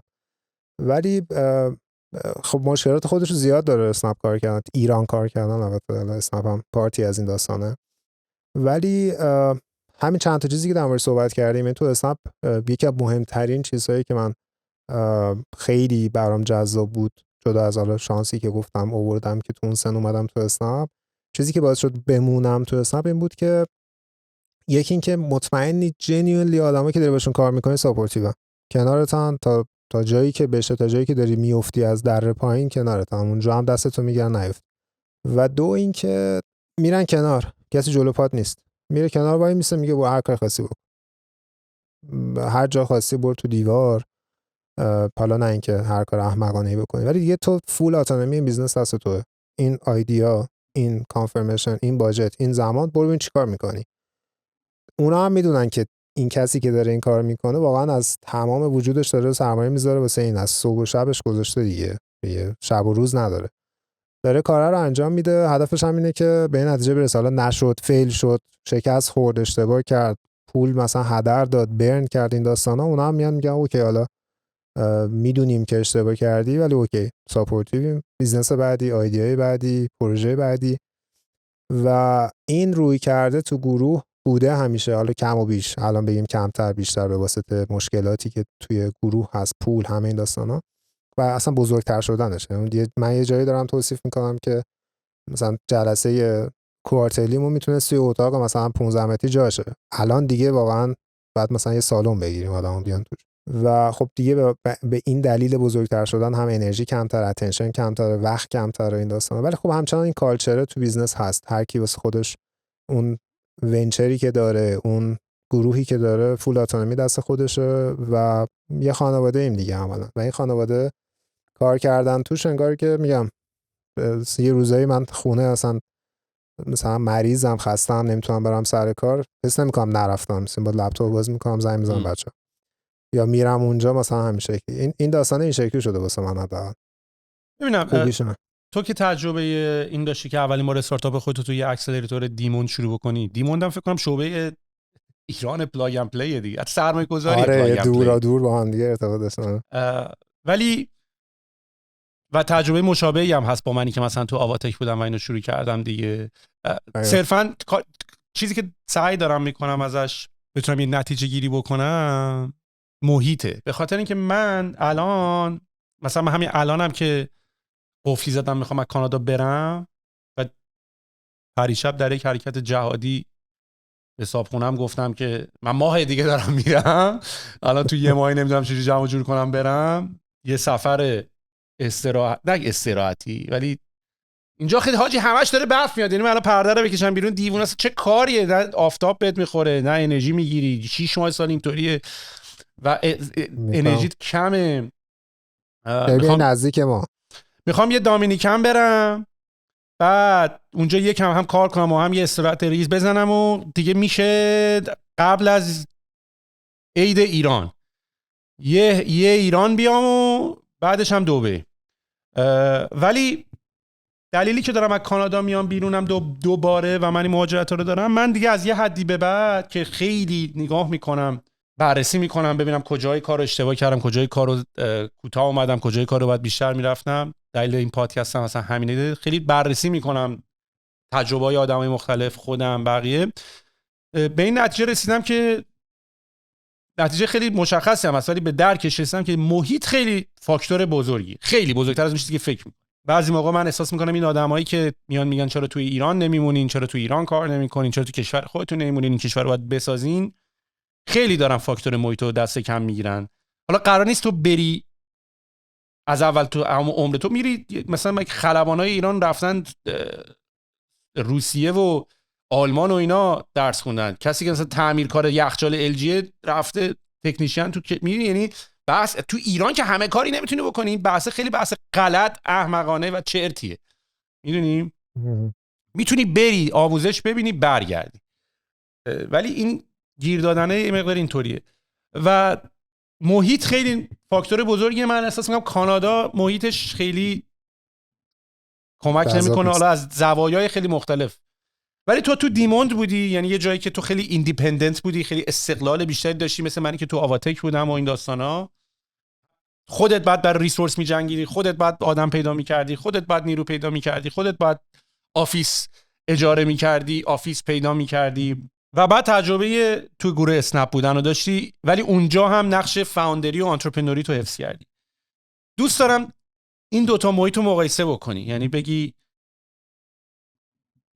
در هر کدومشون با یه سری خوبی‌ها و بدی‌ها میاد دیگه، ولی میخوام ببینم در مجموع کدومو ترجیح دادی. اولا که من تو دیموند خیلی تجربه‌ام طولانی نشد، خیلی هم سنم کم بود، یعنی اون موقعی که من بودم فکر کنم 22 سالم بود. گریجویت نشدی ازش، یعنی بیرون نیومدی از دیموند. آره اصلا من ایده‌ای که داشتم خیلی اهد اف تایم داشتم فکر می‌کردم واقعا، و اصلا اون موقعی که من داشتم کار می‌کردم داشتم در مورد یک پلتفرم دیتا انالیسیس فکر می‌کردم که با NLP بتونه سنتیمنت انالیسیس کنه برای بی تو بی کمپانی‌ها، که بگه آقا مثلا تو سوشال مدیا در مورد تو دارن چی صحبت می‌کنن، زمانی که مثلا اسنپ نبود. و منطقه دیموند هم اینجوری بود که من روتو که سرمایه‌گذاری نمی‌کنم، وقتی مثلا سوشال لیسنینگ تول می‌خواستی بسازی. آره مثلا وقتی ای کامرس نداری من تو ایران، مثلا رو چی بیام سرمایه‌گذاری کنم. مثلا اون تجربه من تو دیموند خیلی کوتاه بود ولی خیلی جذاب بود واسم. ولی مسئله یعنی داستانی که من بین این دوتا خیلی حق انتخاب نداشتم. یه مسئله این بود که من دانشجو بودم تهران، از مشهد اومده بودم اینجا، نه پولی داشتم نه کاری داشتم، بعد رو پای خودم وای میستادم و بالاخره بعد خودم میرسوندم به نقطه‌ای و توی این مسیر دانشجو هم بودم و بعد میرسیدم به نقطه‌ای و اینجوری نبود که من حالا مثلا چند تا فاوندر، یعنی چند تا مثلا وی سی پشت من هستن که میتونن سرمایه‌گذاری کنن بگم نه ببخشید من میرم اسنپ. ولی نکته اینه که تفاوت بین دو تا یه مسئله خیلی بزرگ اینه که توی کشور مثل ایران الان مخصوصا یا توی این چندین سال اخیر به نظرم گزینه غیر از اسنپ، یعنی گزینه که تو خودت بری دنبال فاند بگردی، خیلی شانسش کمه. یعنی تو اولا شانس نزدیک به صفره. اولا که پول نیست، دو اینکه زیرساخته اونقدر خوب. یعنی من تو گروه اسنپ با همه زیرساخته لیگال و اچ آر و همه این داستانایی که ما داریم، وقتی بیزنسمن جدید راه مینداختم و می‌خواستیم بریم مثلا شرکت ثبت کنیم، اینماد بگیریم، کار حقوقیش رو انجام بدیم، ما همه عزا داشتیم. اینجوری بودیم که 6 ماه زندگیمون رو بذاریم یه انتیتی جدید ثبت کنیم و بریم مجوز بگیریم، بعد حالا مجوزهای مختلف، بعد بیان مثلا حکم بدن بری دادگاه، بعد بری اصلا داستانای این شکلی انقدر پیچیده و عجیب غریبه که خیلی جا اصلا تو حالا مسئله اقتصادیشو بذاریم کنار، که اصلا دلار و اینا رو بذاریم کنار، که اصلا تو میصرف پول بذاری یه جای بیزنس مثلا بزنی از صفر یا اصلا بیزنس رو نگه داری، اینا فرض کنیم اوکیه. این که خیلی سخت میشه کار کرد و سرمایه نیست، عملا اون گزینه تقریبا خیلی بد چانس، مثلا خیلی آدم لاکی باشی. آره تو نیاز به چارچوبی داری. آره قطعا که اون گزینه برای من جذاب‌تر بود اگر میشد که من بیزنس خودمو میزدم، مثلا پول خودمو میداشتم، فاند خودمو میداشتم، استاک خودمو میداشتم، این برای من خیلی جذاب‌تر بود. چرا؟ مگه چه محدودیتایی پرسونالی. بهت داد؟ چون شما اونر این بیزنس ها نمیشین، مشکلش اینه، درسته؟ آره یعنی فاینانشال پرسونالی دارم، نمیگیری. فاینانشالی نگاه میکنم دیگه. یعنی اگه شخصا تو بخوای نگاه کنی، من مثلا اگر همین افورت توی کشور دیگه میذاشتم که ساختارش متفاوت بود و مثلا تهش استاکی میداشتم که خیالم راحت بود از مثلا 50 سال 60 سال عمرم به بعد، خب خیلی همه چی اوکی بود. الان تو عملاً یه کارمندی که داری حقوق میگیری و همون کارو همون افورت رو با همون انرژی میذاری. من شخص خودمو نمیگم، چون من بهترین تجربه زندگیم تو این چند سالی بود که بعد بالاخره کار یاد میگرفتم. از الان به بعد شاید اینطوری فکر کنم، ولی مثلا برای کسی که مثلا 15 سال 20 سال سابقه کار داره، حالا میخواد بیاد یه چیزی رو راه بندازه، خب شرایط ایران یه ذره این مسئله رو براش وزنه‌شو خیلی متفاوت میکنه.